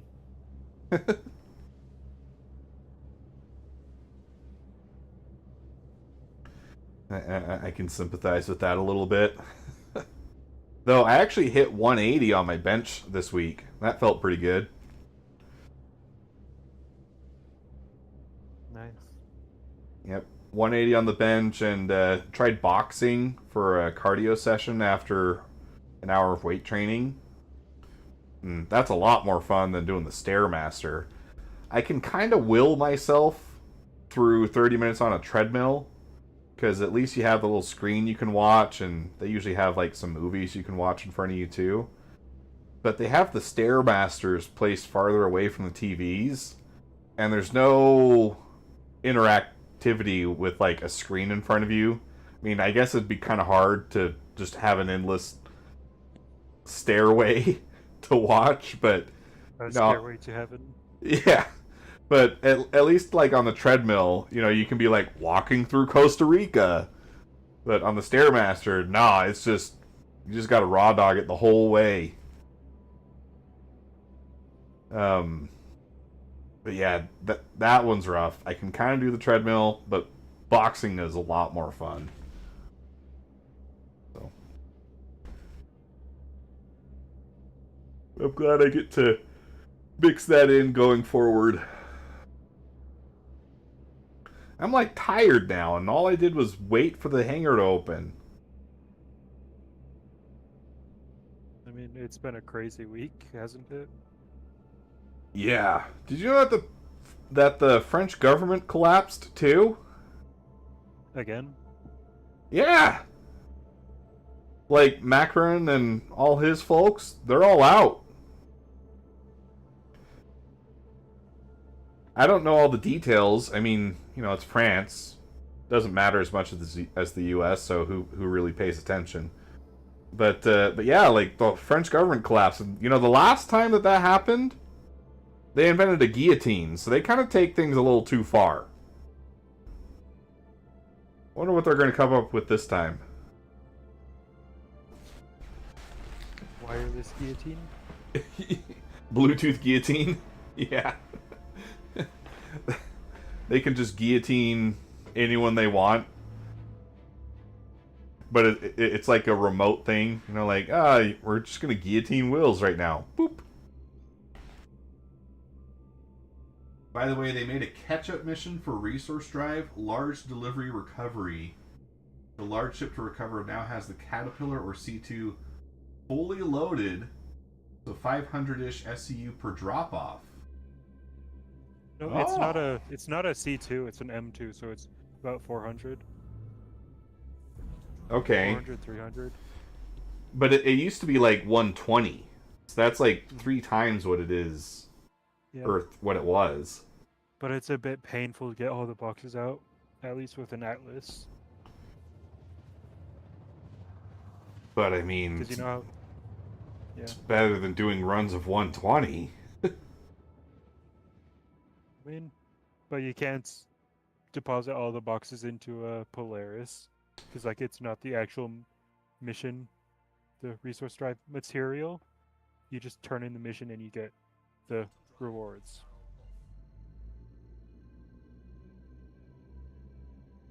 Wait, how's that work? So there's other things besides the copper corundum.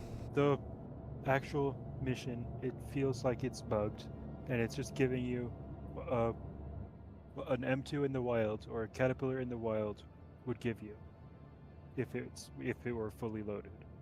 Uh-huh. The mission still tracks all the boxes in it, so it's asking you to deposit or turn in those boxes, and it will give you the resource drive rewards or cargo SCU boxes. to your Okay. Mission tracker. So you can't just go in Polaris and then just steal all the boxes and then abandon it and then go to the next one. You actually gotta offload it and finish the contract. Okay. Huh. Okay, so here we are at Cutter's Rig.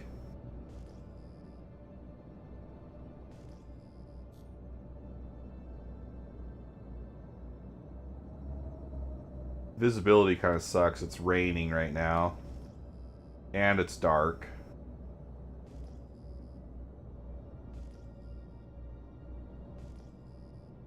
Oh yeah, that's YouTube, not Twitch.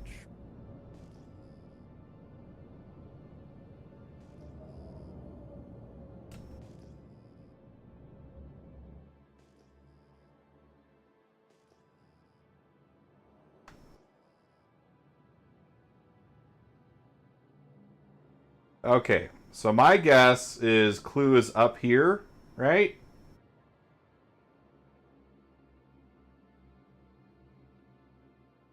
Because this is the spire. Reaching for the clouds.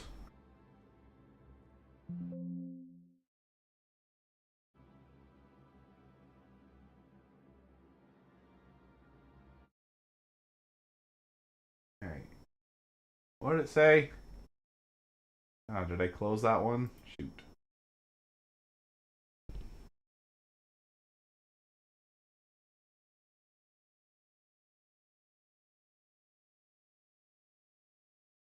Hoist yourself up the spire, reaching for the clouds, or Cutter's Rig, where X be planted on the lone peak.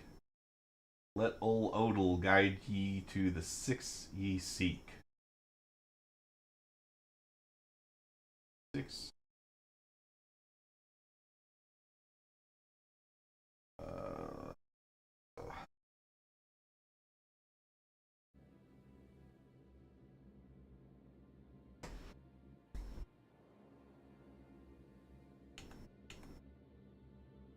It's not responding to the stick.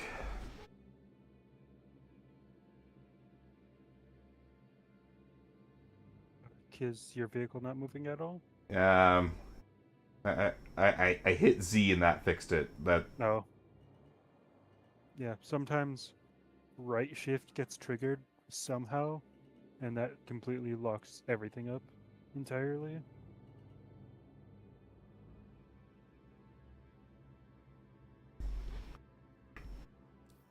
is Odal one of the places nearby.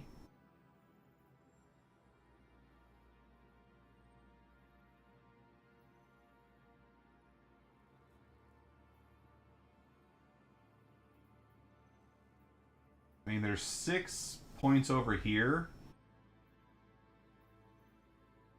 Maybe that's what it's talking about.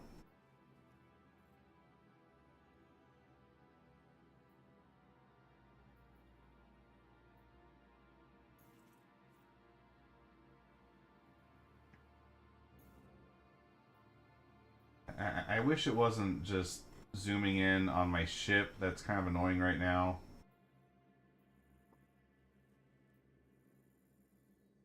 There's something here overlapping with Cutter's rig, but I can't read what it says.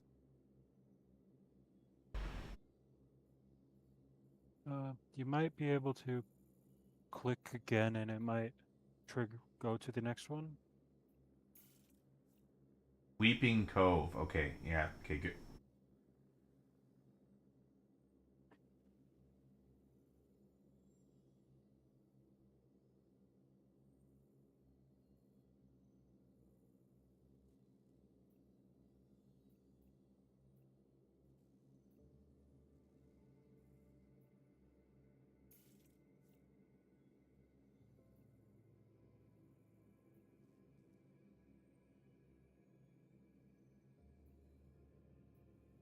Odell. What does that mean?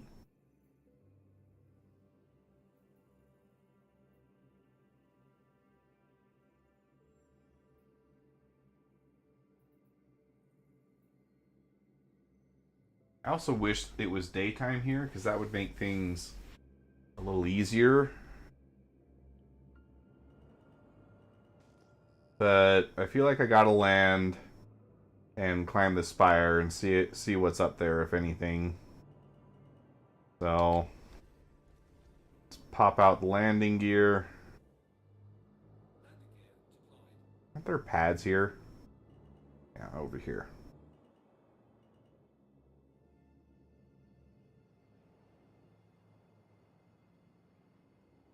There's also an X on the pad. I wonder if that means anything.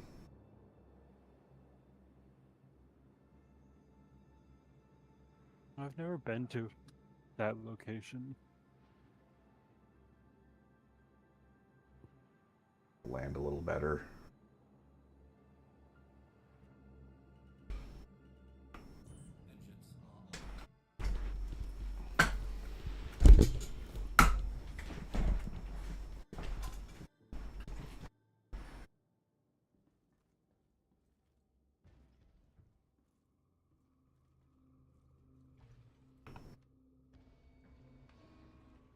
No one was shooting at me, so I don't think anyone here is hostile. There have been hostiles in other missions here before, though, so I'm a little nervous about that.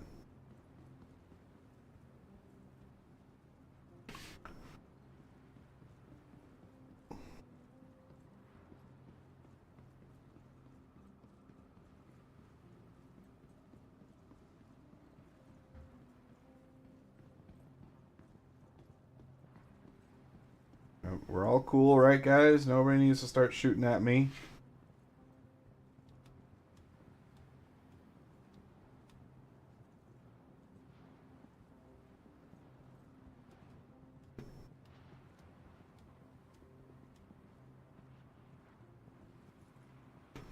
I don't have any land vehicles in the PTU.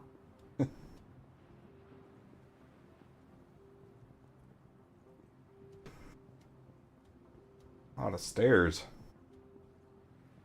But they did buff the ballistics in the PTU, or next update. Oh yeah. It's been changed that the vehicle's armor or ship armor is reduced for ballistic damage type resistance has been reduced from like 40, 50 to 50% to 40%, and the shields blocking some ballistic damage from like, well, I think it was 30% to 20% now. I think. Okay. Cool. Don't know what it actually entails, but it is a damage increase nonetheless.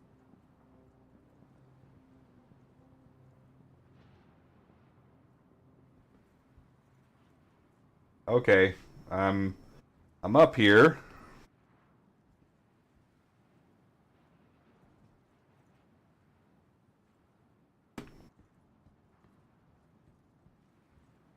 Looking around. There's a box I can sit on. Only qualified personnel are authorized to service. Okay, well. I'm nervous to like walk around things because you never know when you're just gonna fall through something in this game.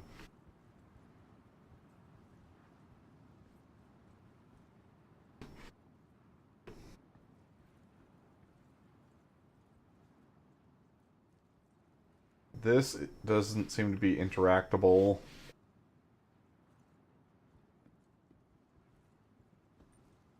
Sun's coming up a little bit.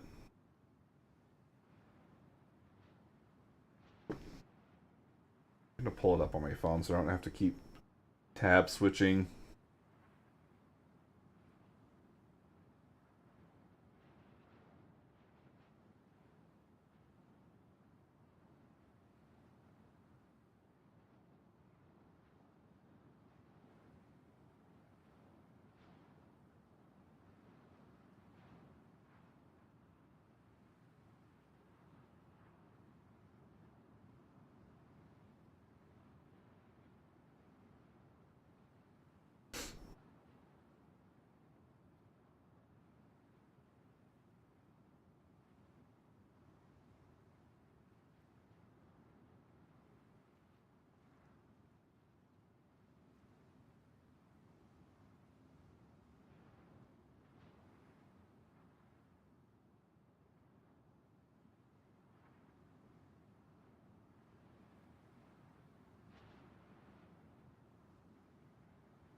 Okay, hoist yourself up the spire, reaching for the clouds, or Cutter's Rig.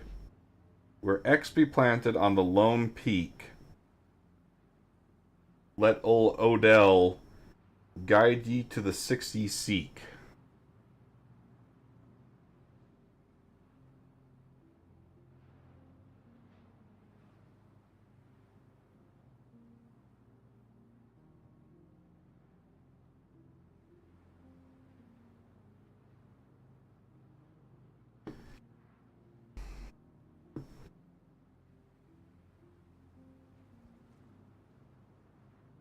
Lone peak. I mean, I guess this is kind of a peak, but I wouldn't call that a lone peak because there's multiple.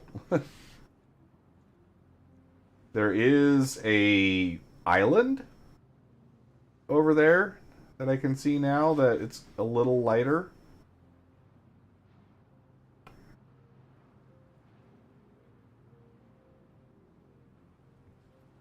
And there was the X on the landing pad. There's an X too.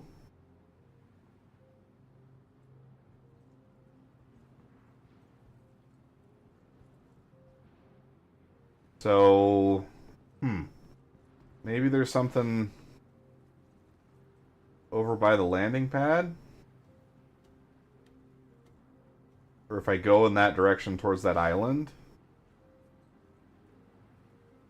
But on the way down, let's make sure we haven't missed anything. But I mean, it looks like just the normal debris we're used to.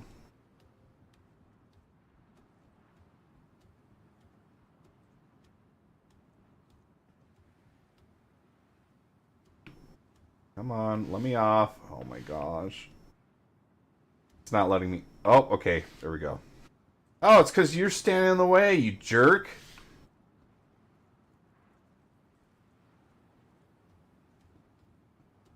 NPCs just let me plant my butt on his face, won't get out of the way of the ladder. No, no.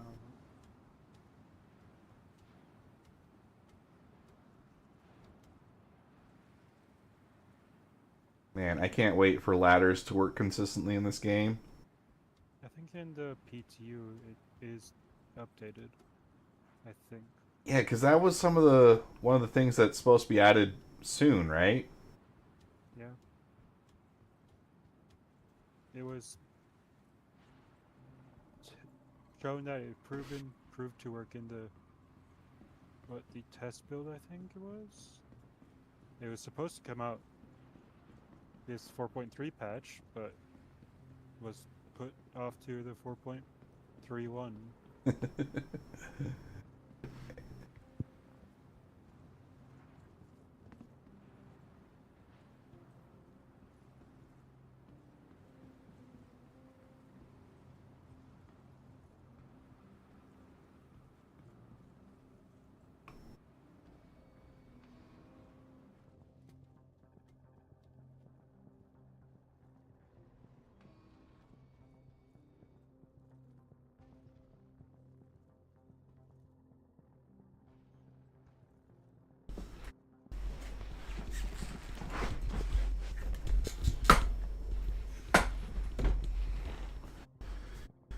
Okay.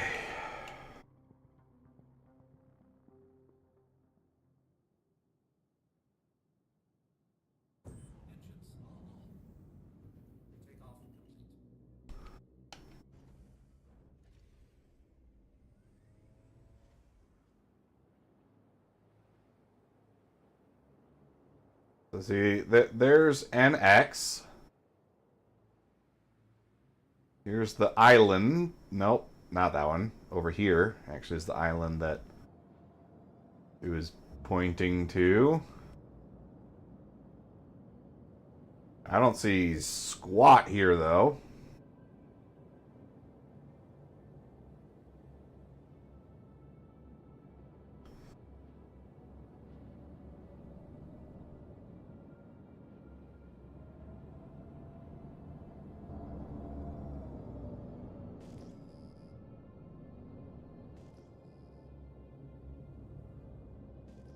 Maybe there's something on this tallest peak.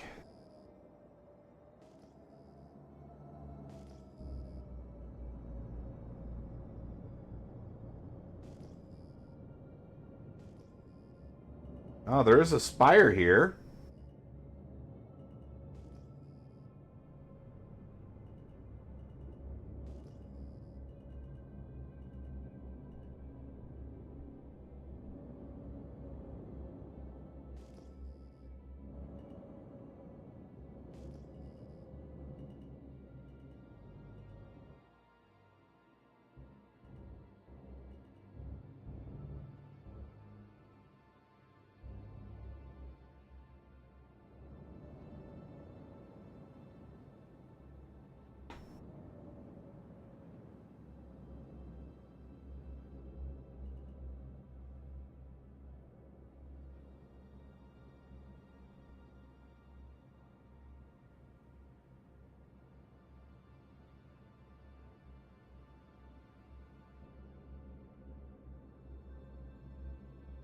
I'm gonna try doing it this way.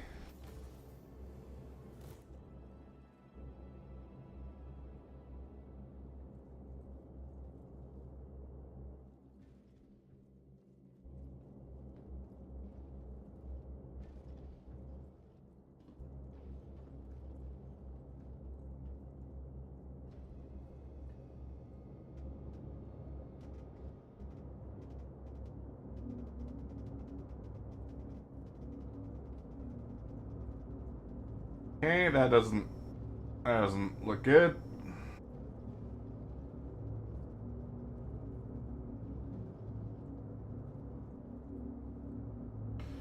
Try to fix that.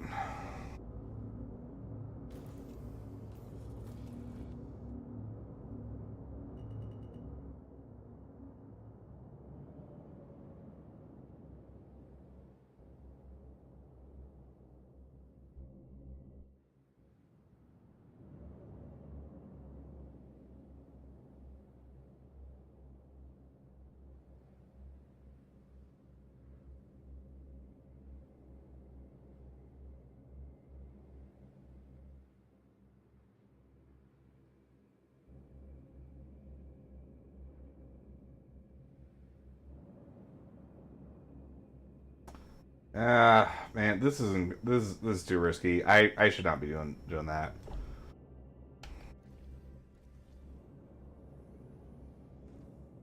I'll just land.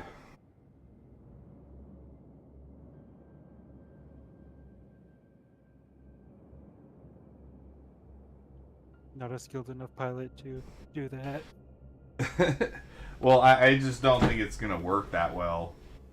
Yeah, probably won't.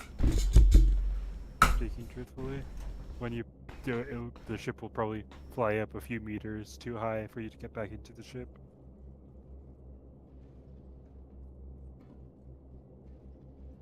Yeah, I don't want to get screwed over by a physics bug.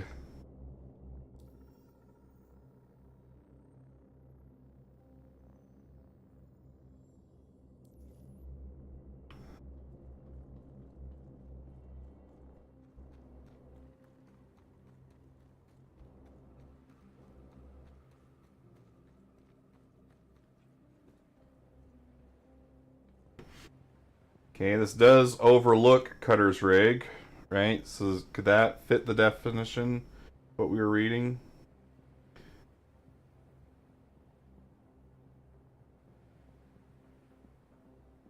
Hoist yourself up the spire, reaching for the clouds, or Cutter's rig, where X be planted on the lone peak. Little Odal guide you to the 6 you seek.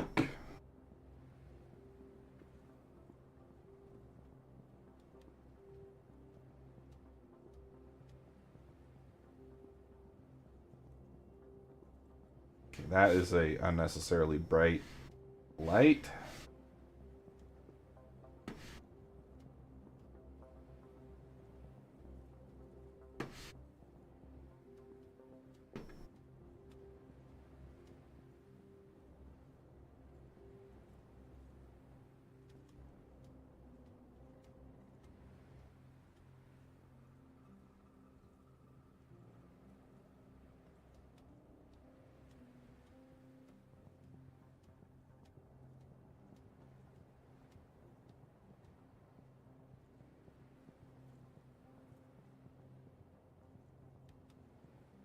Like after the PTU release was out, the Apollo PTU update hit, Uh-huh. all 4 servers were full, like within 30 minutes. Nice. And well, it also kicked off after the r/Star Citizen said that the Apollo got released. I managed to update my game and get in before that server released that info. So I got in really easily. It's I not later, letting like, me fucking, get up the ladder. yeah, that has a little bit of physics right there. Or a little bit of stuff right there. So I think you have to use the risky ship deplatform method. Oh my gosh. I don't even know if it's up there. Oh, oh, oh, oh, crap. Did not mean to do that. Somehow I didn't break my legs.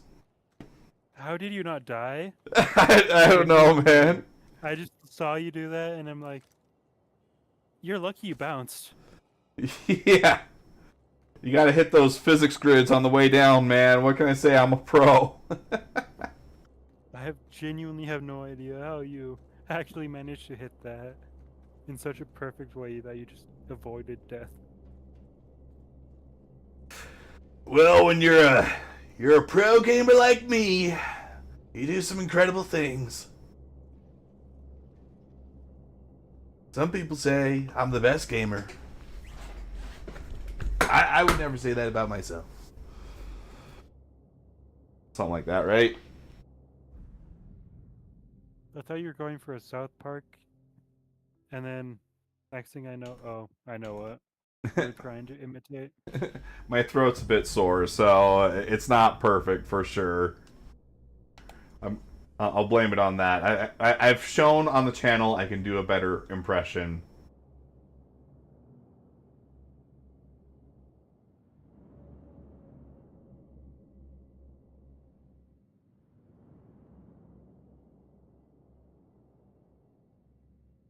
Let's see.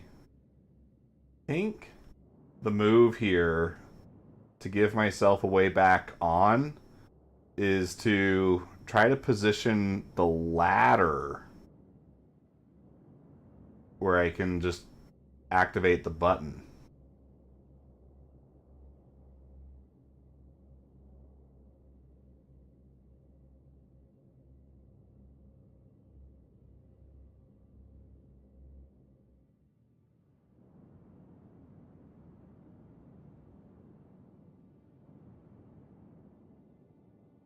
Yeah, I think another solution would be to put the ramp underneath the other ramp. Yeah, put your ramp underneath the other outcropping ramp. Oh, okay. Yeah, I see what you mean. I can try that.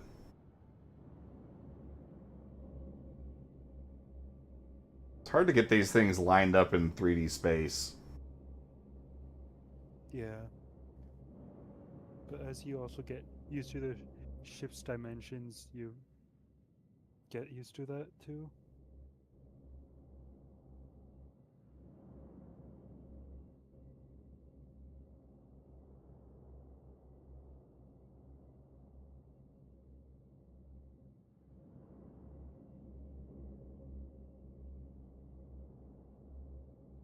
Hmm.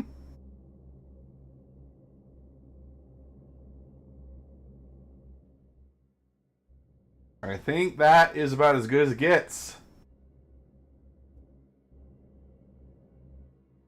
Now I shut off my engines, right? No.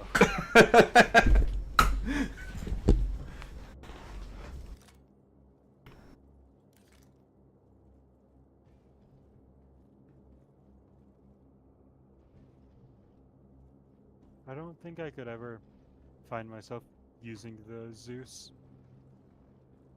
Its insides are visually appealing, it's just that its cargo space is just It's a bit limited. to be desirable. Yeah. It's all because it's a 3-box high deal. Yeah. Really And lame. also, I find myself would be using a medical ship more than a cargo ship.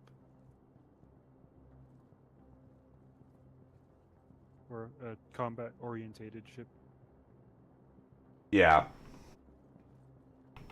That's why I own both the Apollo and Perseus.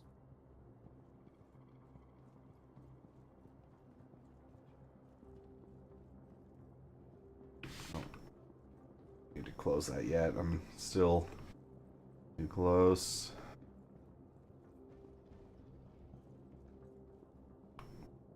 Okay, I didn't see anything on that. So I'm glad I spent all that effort getting this lined up. I can show you or send you what most of the community has found on it so far. But seems like you want to figure it out yourself too. At least while I'm in public on stream, then I'll probably give up Yeah. off stream and do it that way. Yeah. I'll just do a Jack Frags and present it as though I discovered it all. Like about 75% of the code has been found already. Okay. Struggling with the last what? 1, 2, 3, 4, 5, 6 digits. Well, am I close at all in my interpretation? Can you tell me that much? I don't think so. Oh, nice. Sick!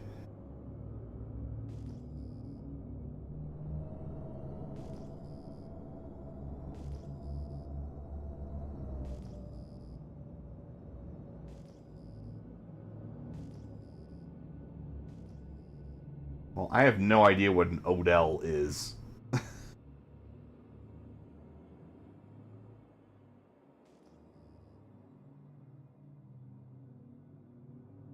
But I think I'm probably going to call it here for the live.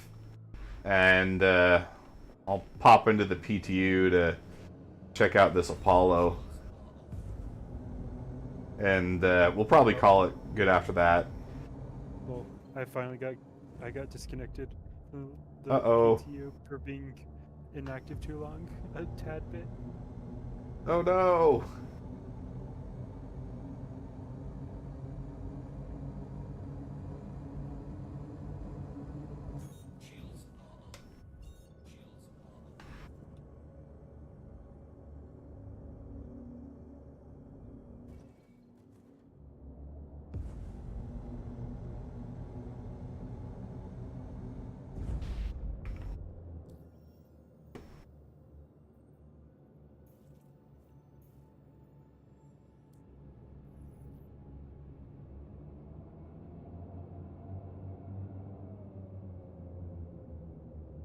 It's doing something funky with the quantum markers, it feels like. Well, I think I saw one over here, though. Okay. Do a short jump and then exit to menu. Yeah, well, the first clue leads you to a ship, but yeah, that's pretty much it. A ship at Cutter's Rig? It leads to a model of a ship.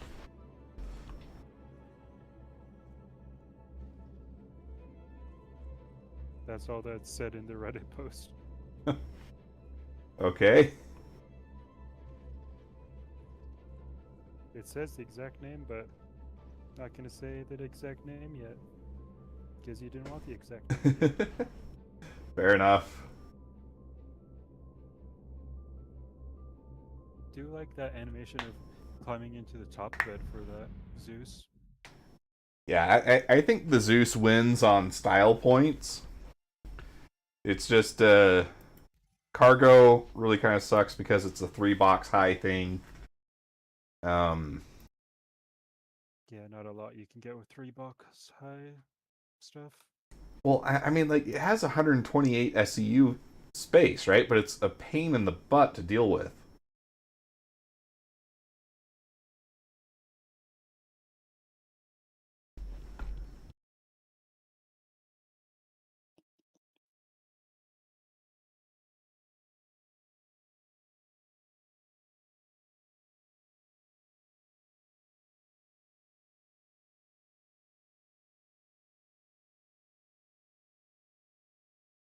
But I'm also supposed to finish up the last 1.5 planets for the resource drive.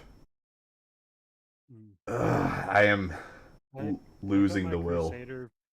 Yeah, I got my Crusader finished, and that's pretty much all I'm gonna.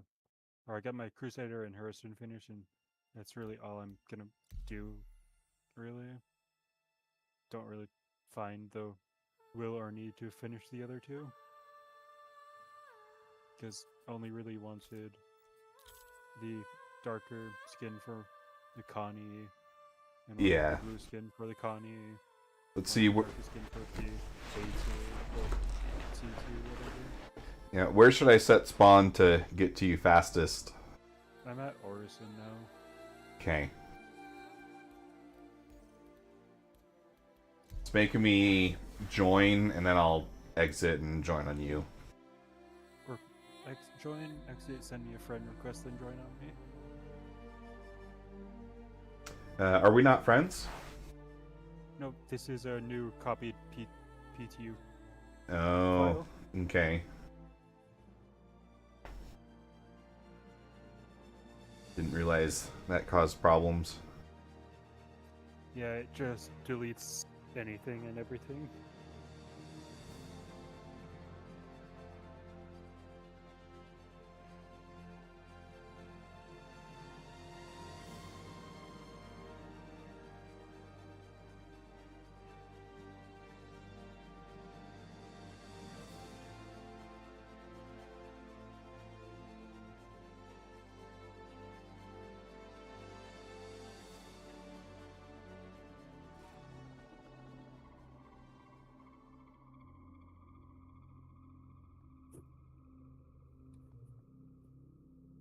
Do like that Apollo skin though. The one in the loading screen. Mhm. It looks pretty good. I like It's the very- teal. It's very reminiscent of the cyberpunk like trauma team aerial vehicle aesthetic. Yeah.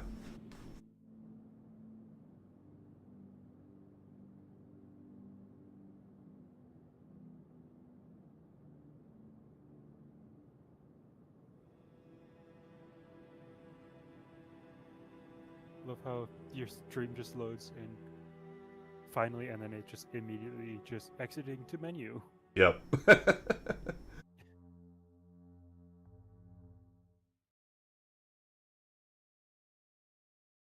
Have had like a few crashes, but I think it was mainly due to the overpopulation of the server and everyone taking out the same ship.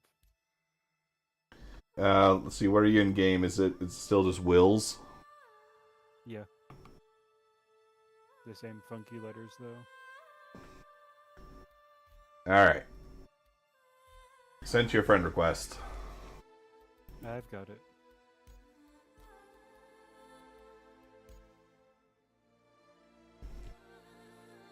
Oh, we might have already been in the same server. It's sending me back to Eloquent Astronomy. Yeah, but both our usernames are both so far down in the list. We wouldn't have been able to send a friend request that way anyways. Or unless we went to upstairs. Guess we could have done that, but it was better safe than spending another, 5 minutes trying to figure that out. Yeah.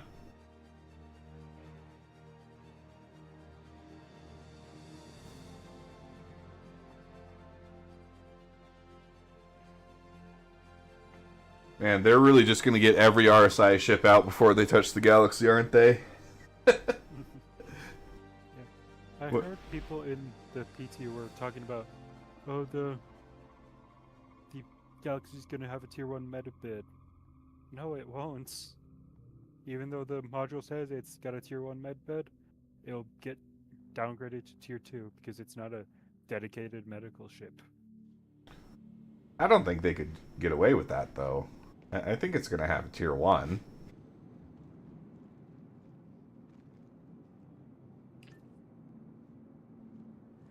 Alright, I am here.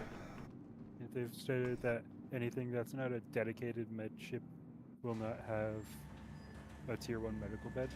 Even the Idris is getting its tier 1 med bed removed.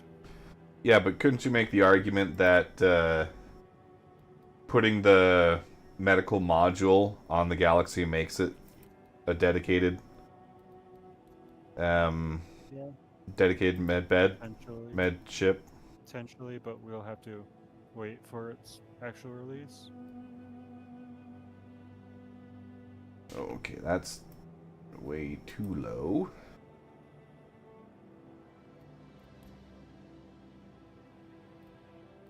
Oh yeah, everything's reset keybind wise unless you actively copied over the keybinds. I think I changed the wrong thing before, too.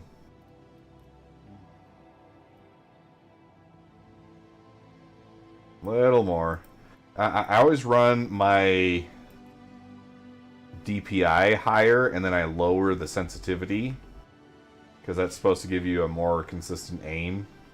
I don't know. Optimum Tech did a video about it. Okay, are you in a hangar right now? Yes. I'm in my large hangar.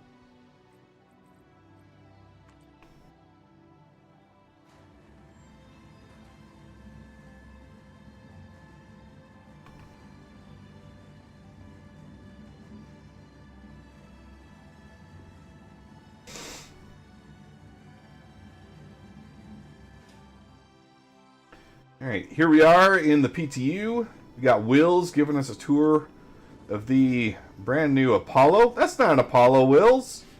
That's the wrong ship.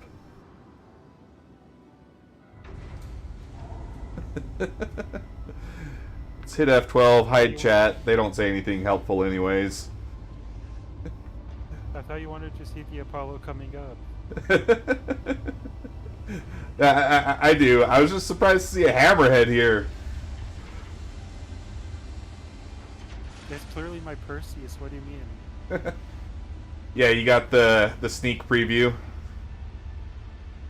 I mean, hey, if you had a sneak preview of the Perseus and you didn't tell me, we would have to reevaluate our friendship there. What do you mean? The Perseus at home is an 890 jump with 2 Novas on top. Ooh.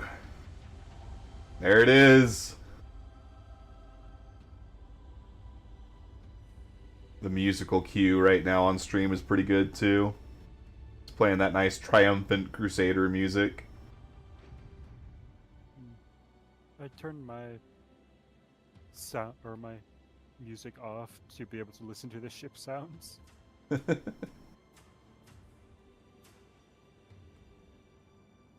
let's do the walk around. I do like the new direction that they've gone with the newer RSI ships. With the greebling and the sharp angles.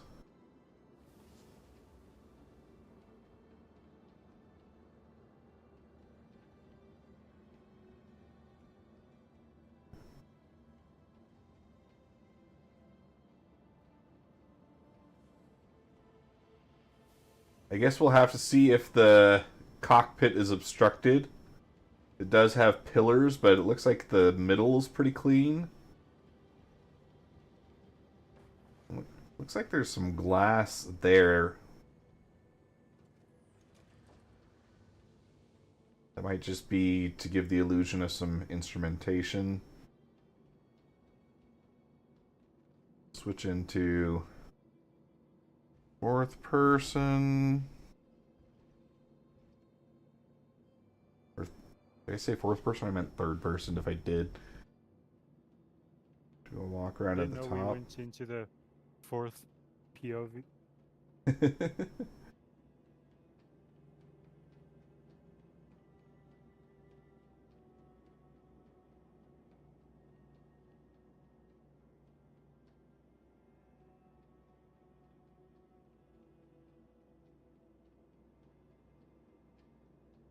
This back gate looks very reminiscent of what you find on the Zeus. Very similar styling there.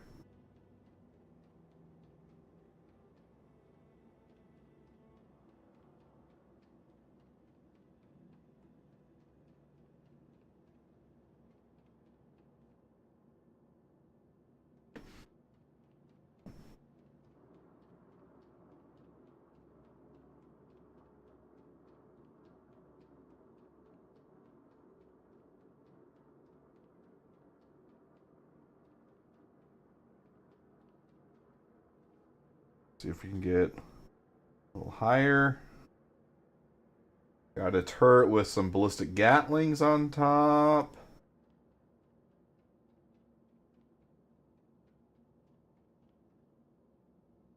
Yeah, I mean, it's an RSI ship. Looks great.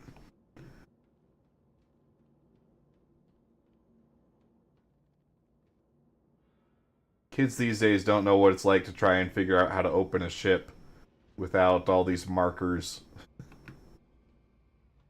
Oh, almost crushed myself with the elevator. The double elevator. That almost seems like CIG is leaning into a meme.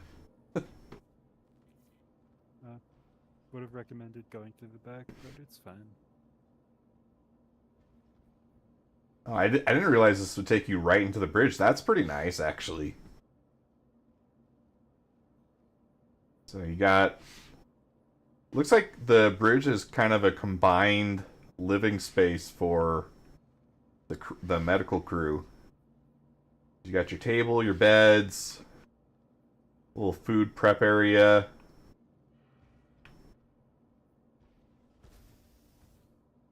Your shoilet.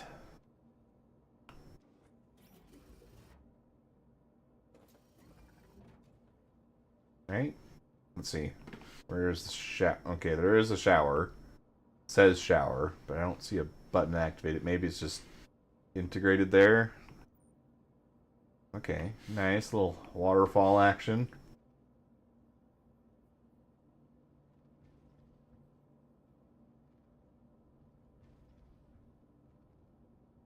Probably component access here. Yep. Nice, nice, nice. More components over here. And then central walkway looking into the two med bays. And so it looks like you have the tier 1 equipped, and then is this 2 tier 2s over here? Yep, that's true. That's how Okay. I currently have mine, because that's how you get the most revives currently.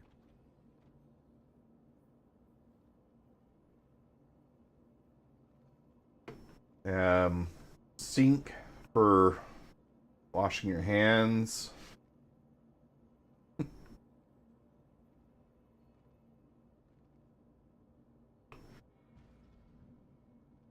Bathroom for, I would assume these are for the patients. Could be like a med prep area here. See, what does it say there? Auxiliary access, safety code LJ9003. Yeah, if you crouch down, you can see what it says underneath the little bin. Oh, shoot. What is that? Z by default? No, C. Air intake system caution do not cover. Oh, okay. So that it could be a med prep area or like for sample storage where you don't want things to get contaminated. So it's a negative airway pressure system. Okay, just patient storage there.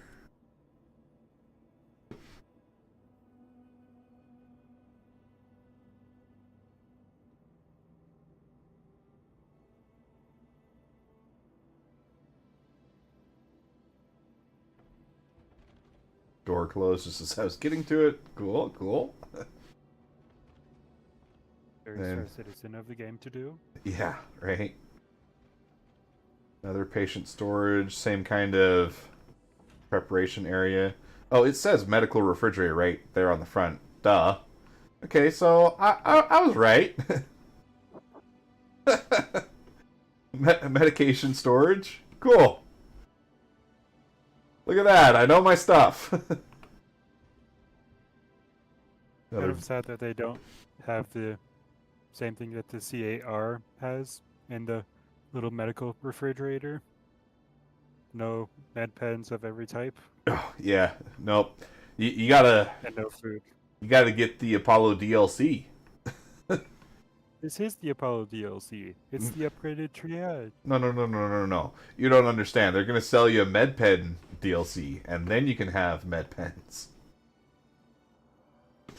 All right, let's do our little MRI scan on the wheels here. Medgel 600 out of 600 remaining. Okay.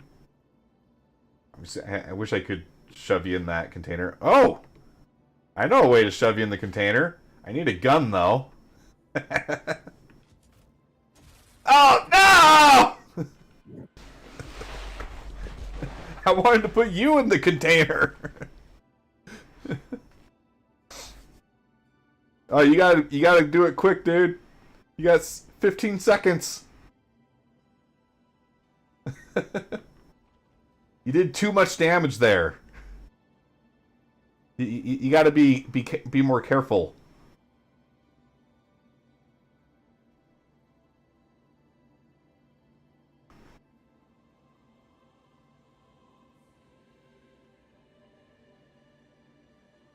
Oh, wait, is that where you load the med gels?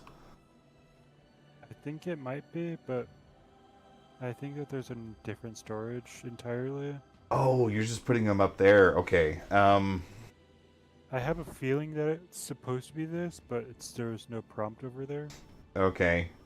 Alright, try and shoot me again, but not with the Ripper, and, like, go for an arm or something. Okay.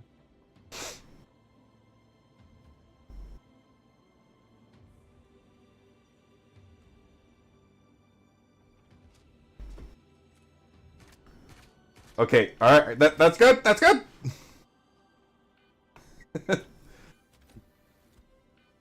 Bit overzealous there, but... I had to give you a tier 3. Alright. Ooh. So, very kind of similar space to what the Carrack had, but what I like about it is that it doesn't have the scuffed animation that the Carrack has, where the things overlap and cross over each other. I never really liked that. So, even though it's just pulsating, glowing lights, I think I like that a lot more. Crushing hazard sign. See if there's any other little goodies. Air intake system, caution do not cover. Okay. You want to set your spawn on this tier 1 bed? I want to see if you respawning here will consume one of these up here. Okay. Wow, my voice is cracked real bad there. You knew what was going to happen. Says we use 5 of the med gels in your thing, so that's interesting. Yeah, I thought it would actually take as much as a revive. That's what they said. Yeah. Going to take. I wouldn't kill me here, though. I think it would probably just send me back to the hospital, because we're inside that bounding area. No, I've backspaced inside of hangars before with my spawn set on the ship, and it puts me back to the ship at times. Alright.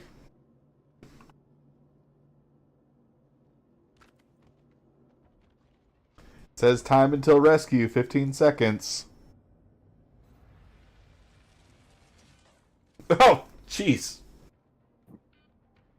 Alright, I got to see you shoot me in the face. That was nice. That was very nice.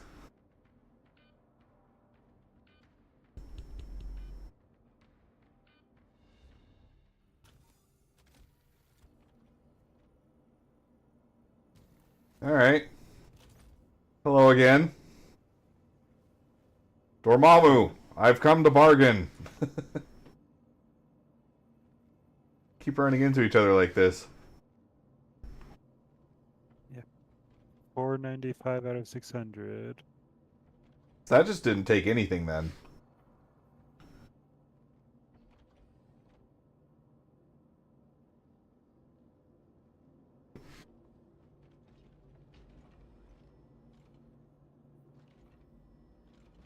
I heard someone say that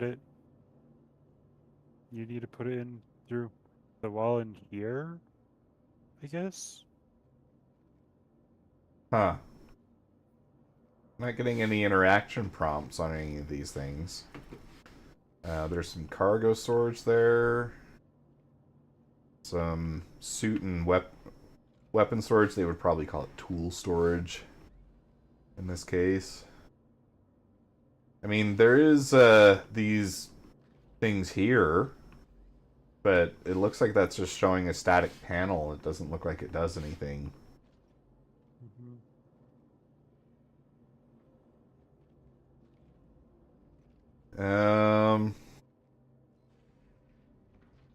Okay, docking bay. Does the docking bay do docking things? Ooh. I do like that. This is very different from the Zeus.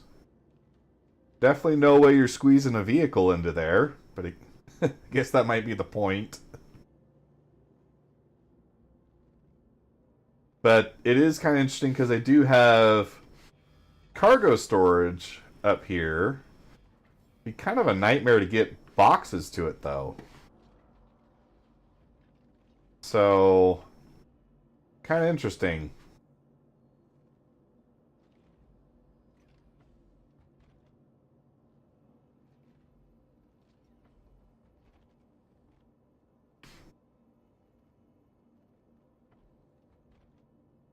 Yeah, it just says med gel canister required on these shelves, so I would think that that's for storing med gels. Oh, you did 12 damage running into me.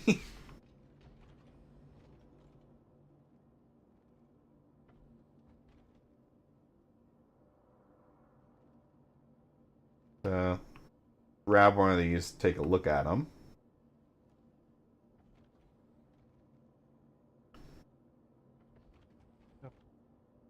Looks like the people are saying that there's a bug with the tier 1 where you can't refill it.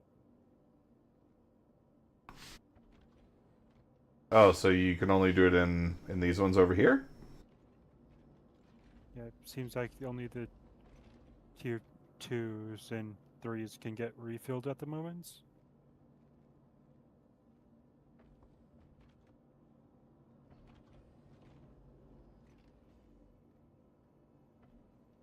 Oh, here. This is where. Okay. I'm watching. I'm watching. This is the access point for the medgel canisters. So if these beds actually had medgel missing, you could put the canisters in there. Oh, okay. Stick the people battery into the people battery hole. Yeah. Okay. But we Seems just... like the tier 1 is currently missing it entirely at the moment. Well, I mean, isn't that this thing over here? That's what Oh. I would thought it would be used. It would be, but it's not. Oh, found it. Oh, okay. So maybe it's not bugged, maybe people just missed it? I guess so, because people were looking for a wall port. Well, look at that. We can be the first ones to fix it. Yeah! Now, it actually says 600 out of 600.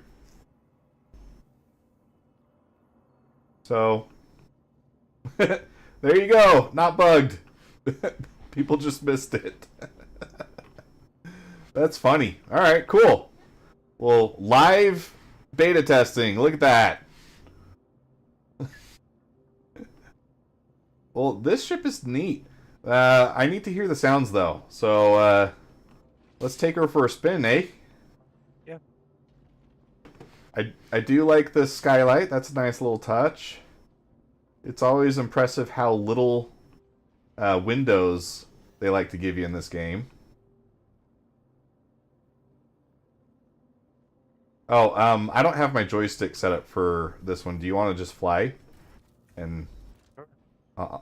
I'll copiloto.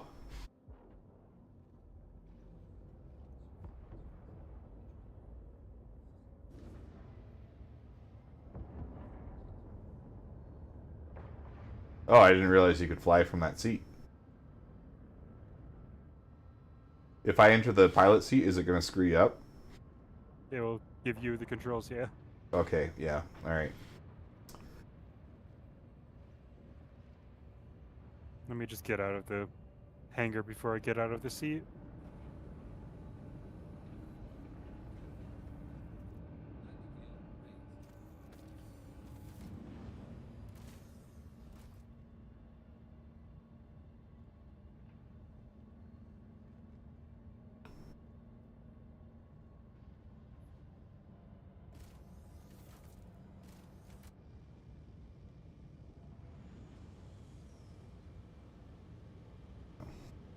Sure is a pretty ship. Frames are suffering a bit right now.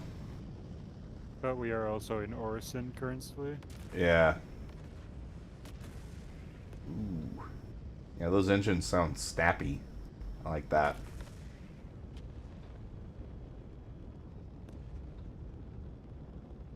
You should take a look at the MFDs.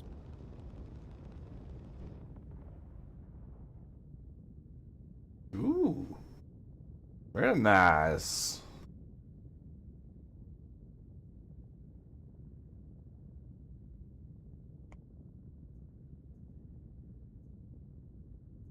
Oh yeah, but I did notice that the medical beds in the Tier 2 area had a little storage underneath the beds on them.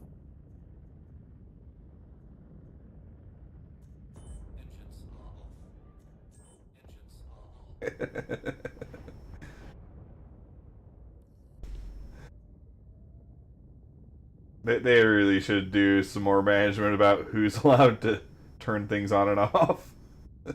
Well, to be fair, the co-pilot also needs MFD access, to be fair. Not a random co-pilot. But that is also a pilot seat currently. Yeah, but I'm saying, like, if they had a proper permission system, like, you could set it so that your patient can't wake up and come sit in the co-pilot seat and screw you up. I mean, you pretty sure you can lock that door. Like,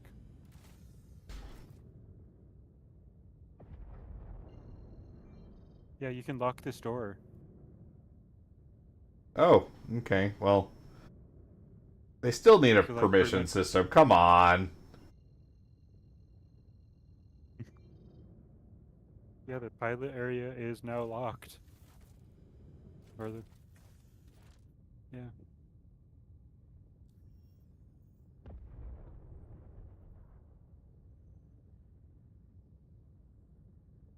But the medevac also has like 4.5 million as or 4.5 million quantum fuel.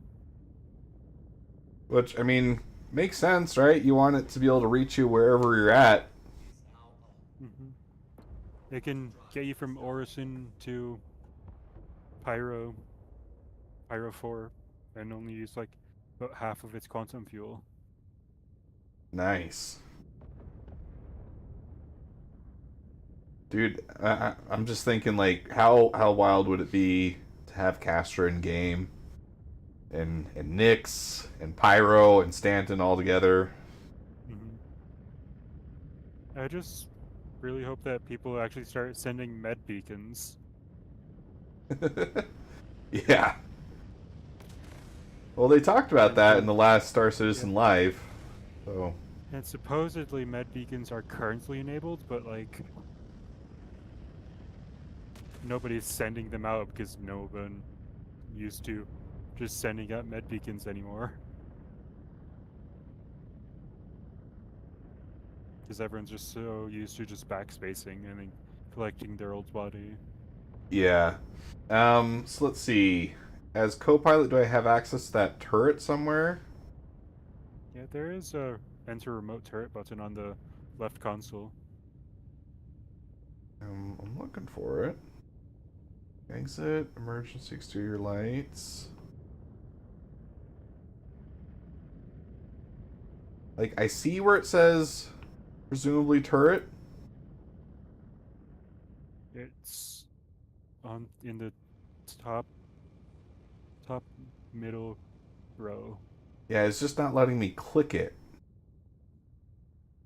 Like, if I get close, it just does the emergency lights.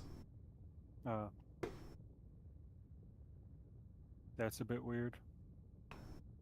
Do you remember what the keybind is for a turret?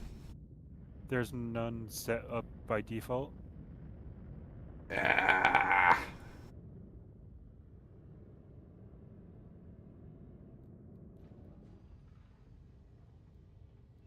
All right.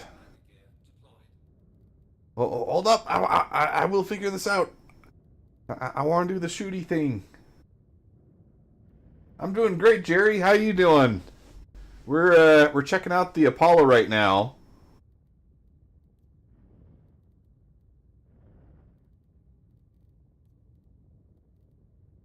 It's the brand new medical ship. Pretty cool.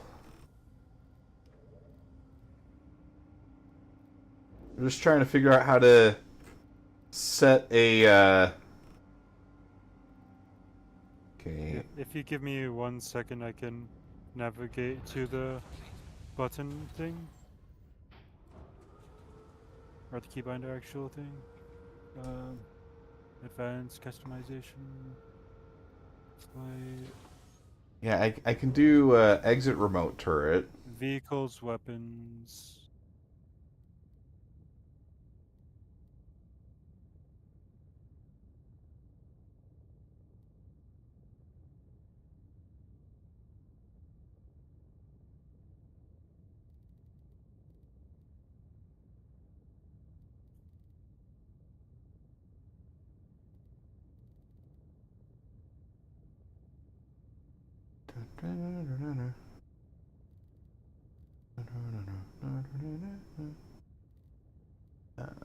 Come on.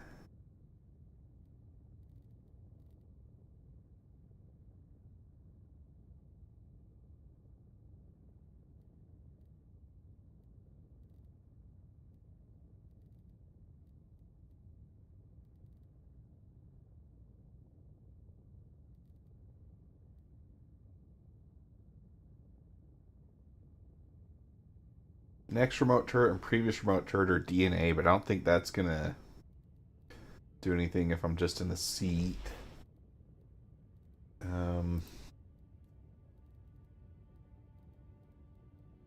Ooh, enter remote turret 1. It's in operator modes.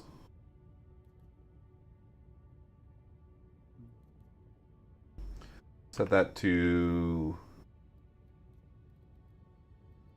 Now I just need a button that's not being used for something. Alright, it's now period.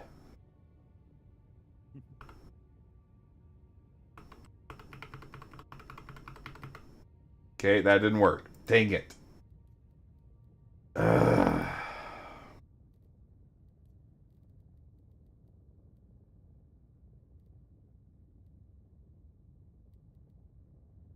Maybe,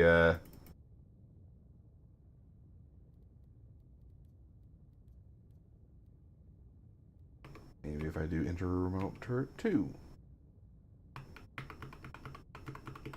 Nope.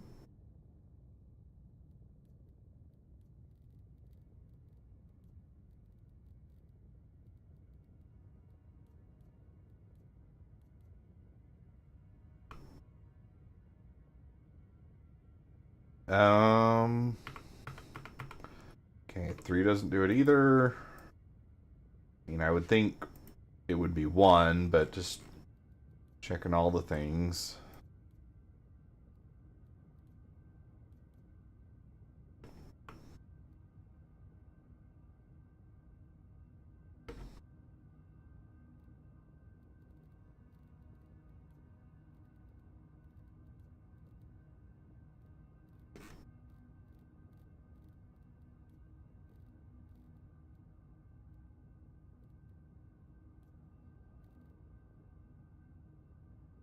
Dang.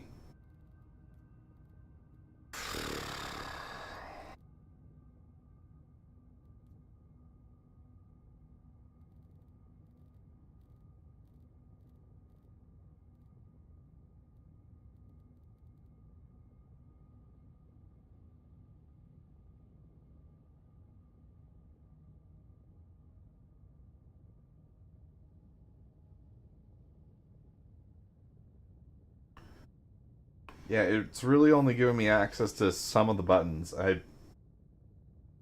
Very frustrating.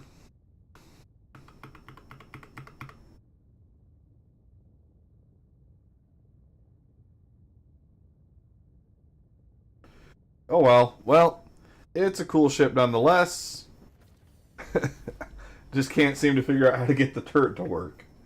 But, do like, share, comment, subscribe, do all the YouTube things. Let me know what you think in the comments below. And every time I do a stream or video, I do a special shout out to our orbital bombardiers and above. Your financial support directly helps me make more content like this. So thank you, John Best and the Prime. Excuse me, a little bit of a burp there. And short of direct financial support, subscribing is also another great way to support the channel. We stream on YouTube, Rumble, and Twitch. So regardless of where you are, there is a way to catch content from the world's best Star Citizen content creator in the world. That was repetitive. Maybe I'm not the best. But yeah, this is Odd Job Entertainment, signing off.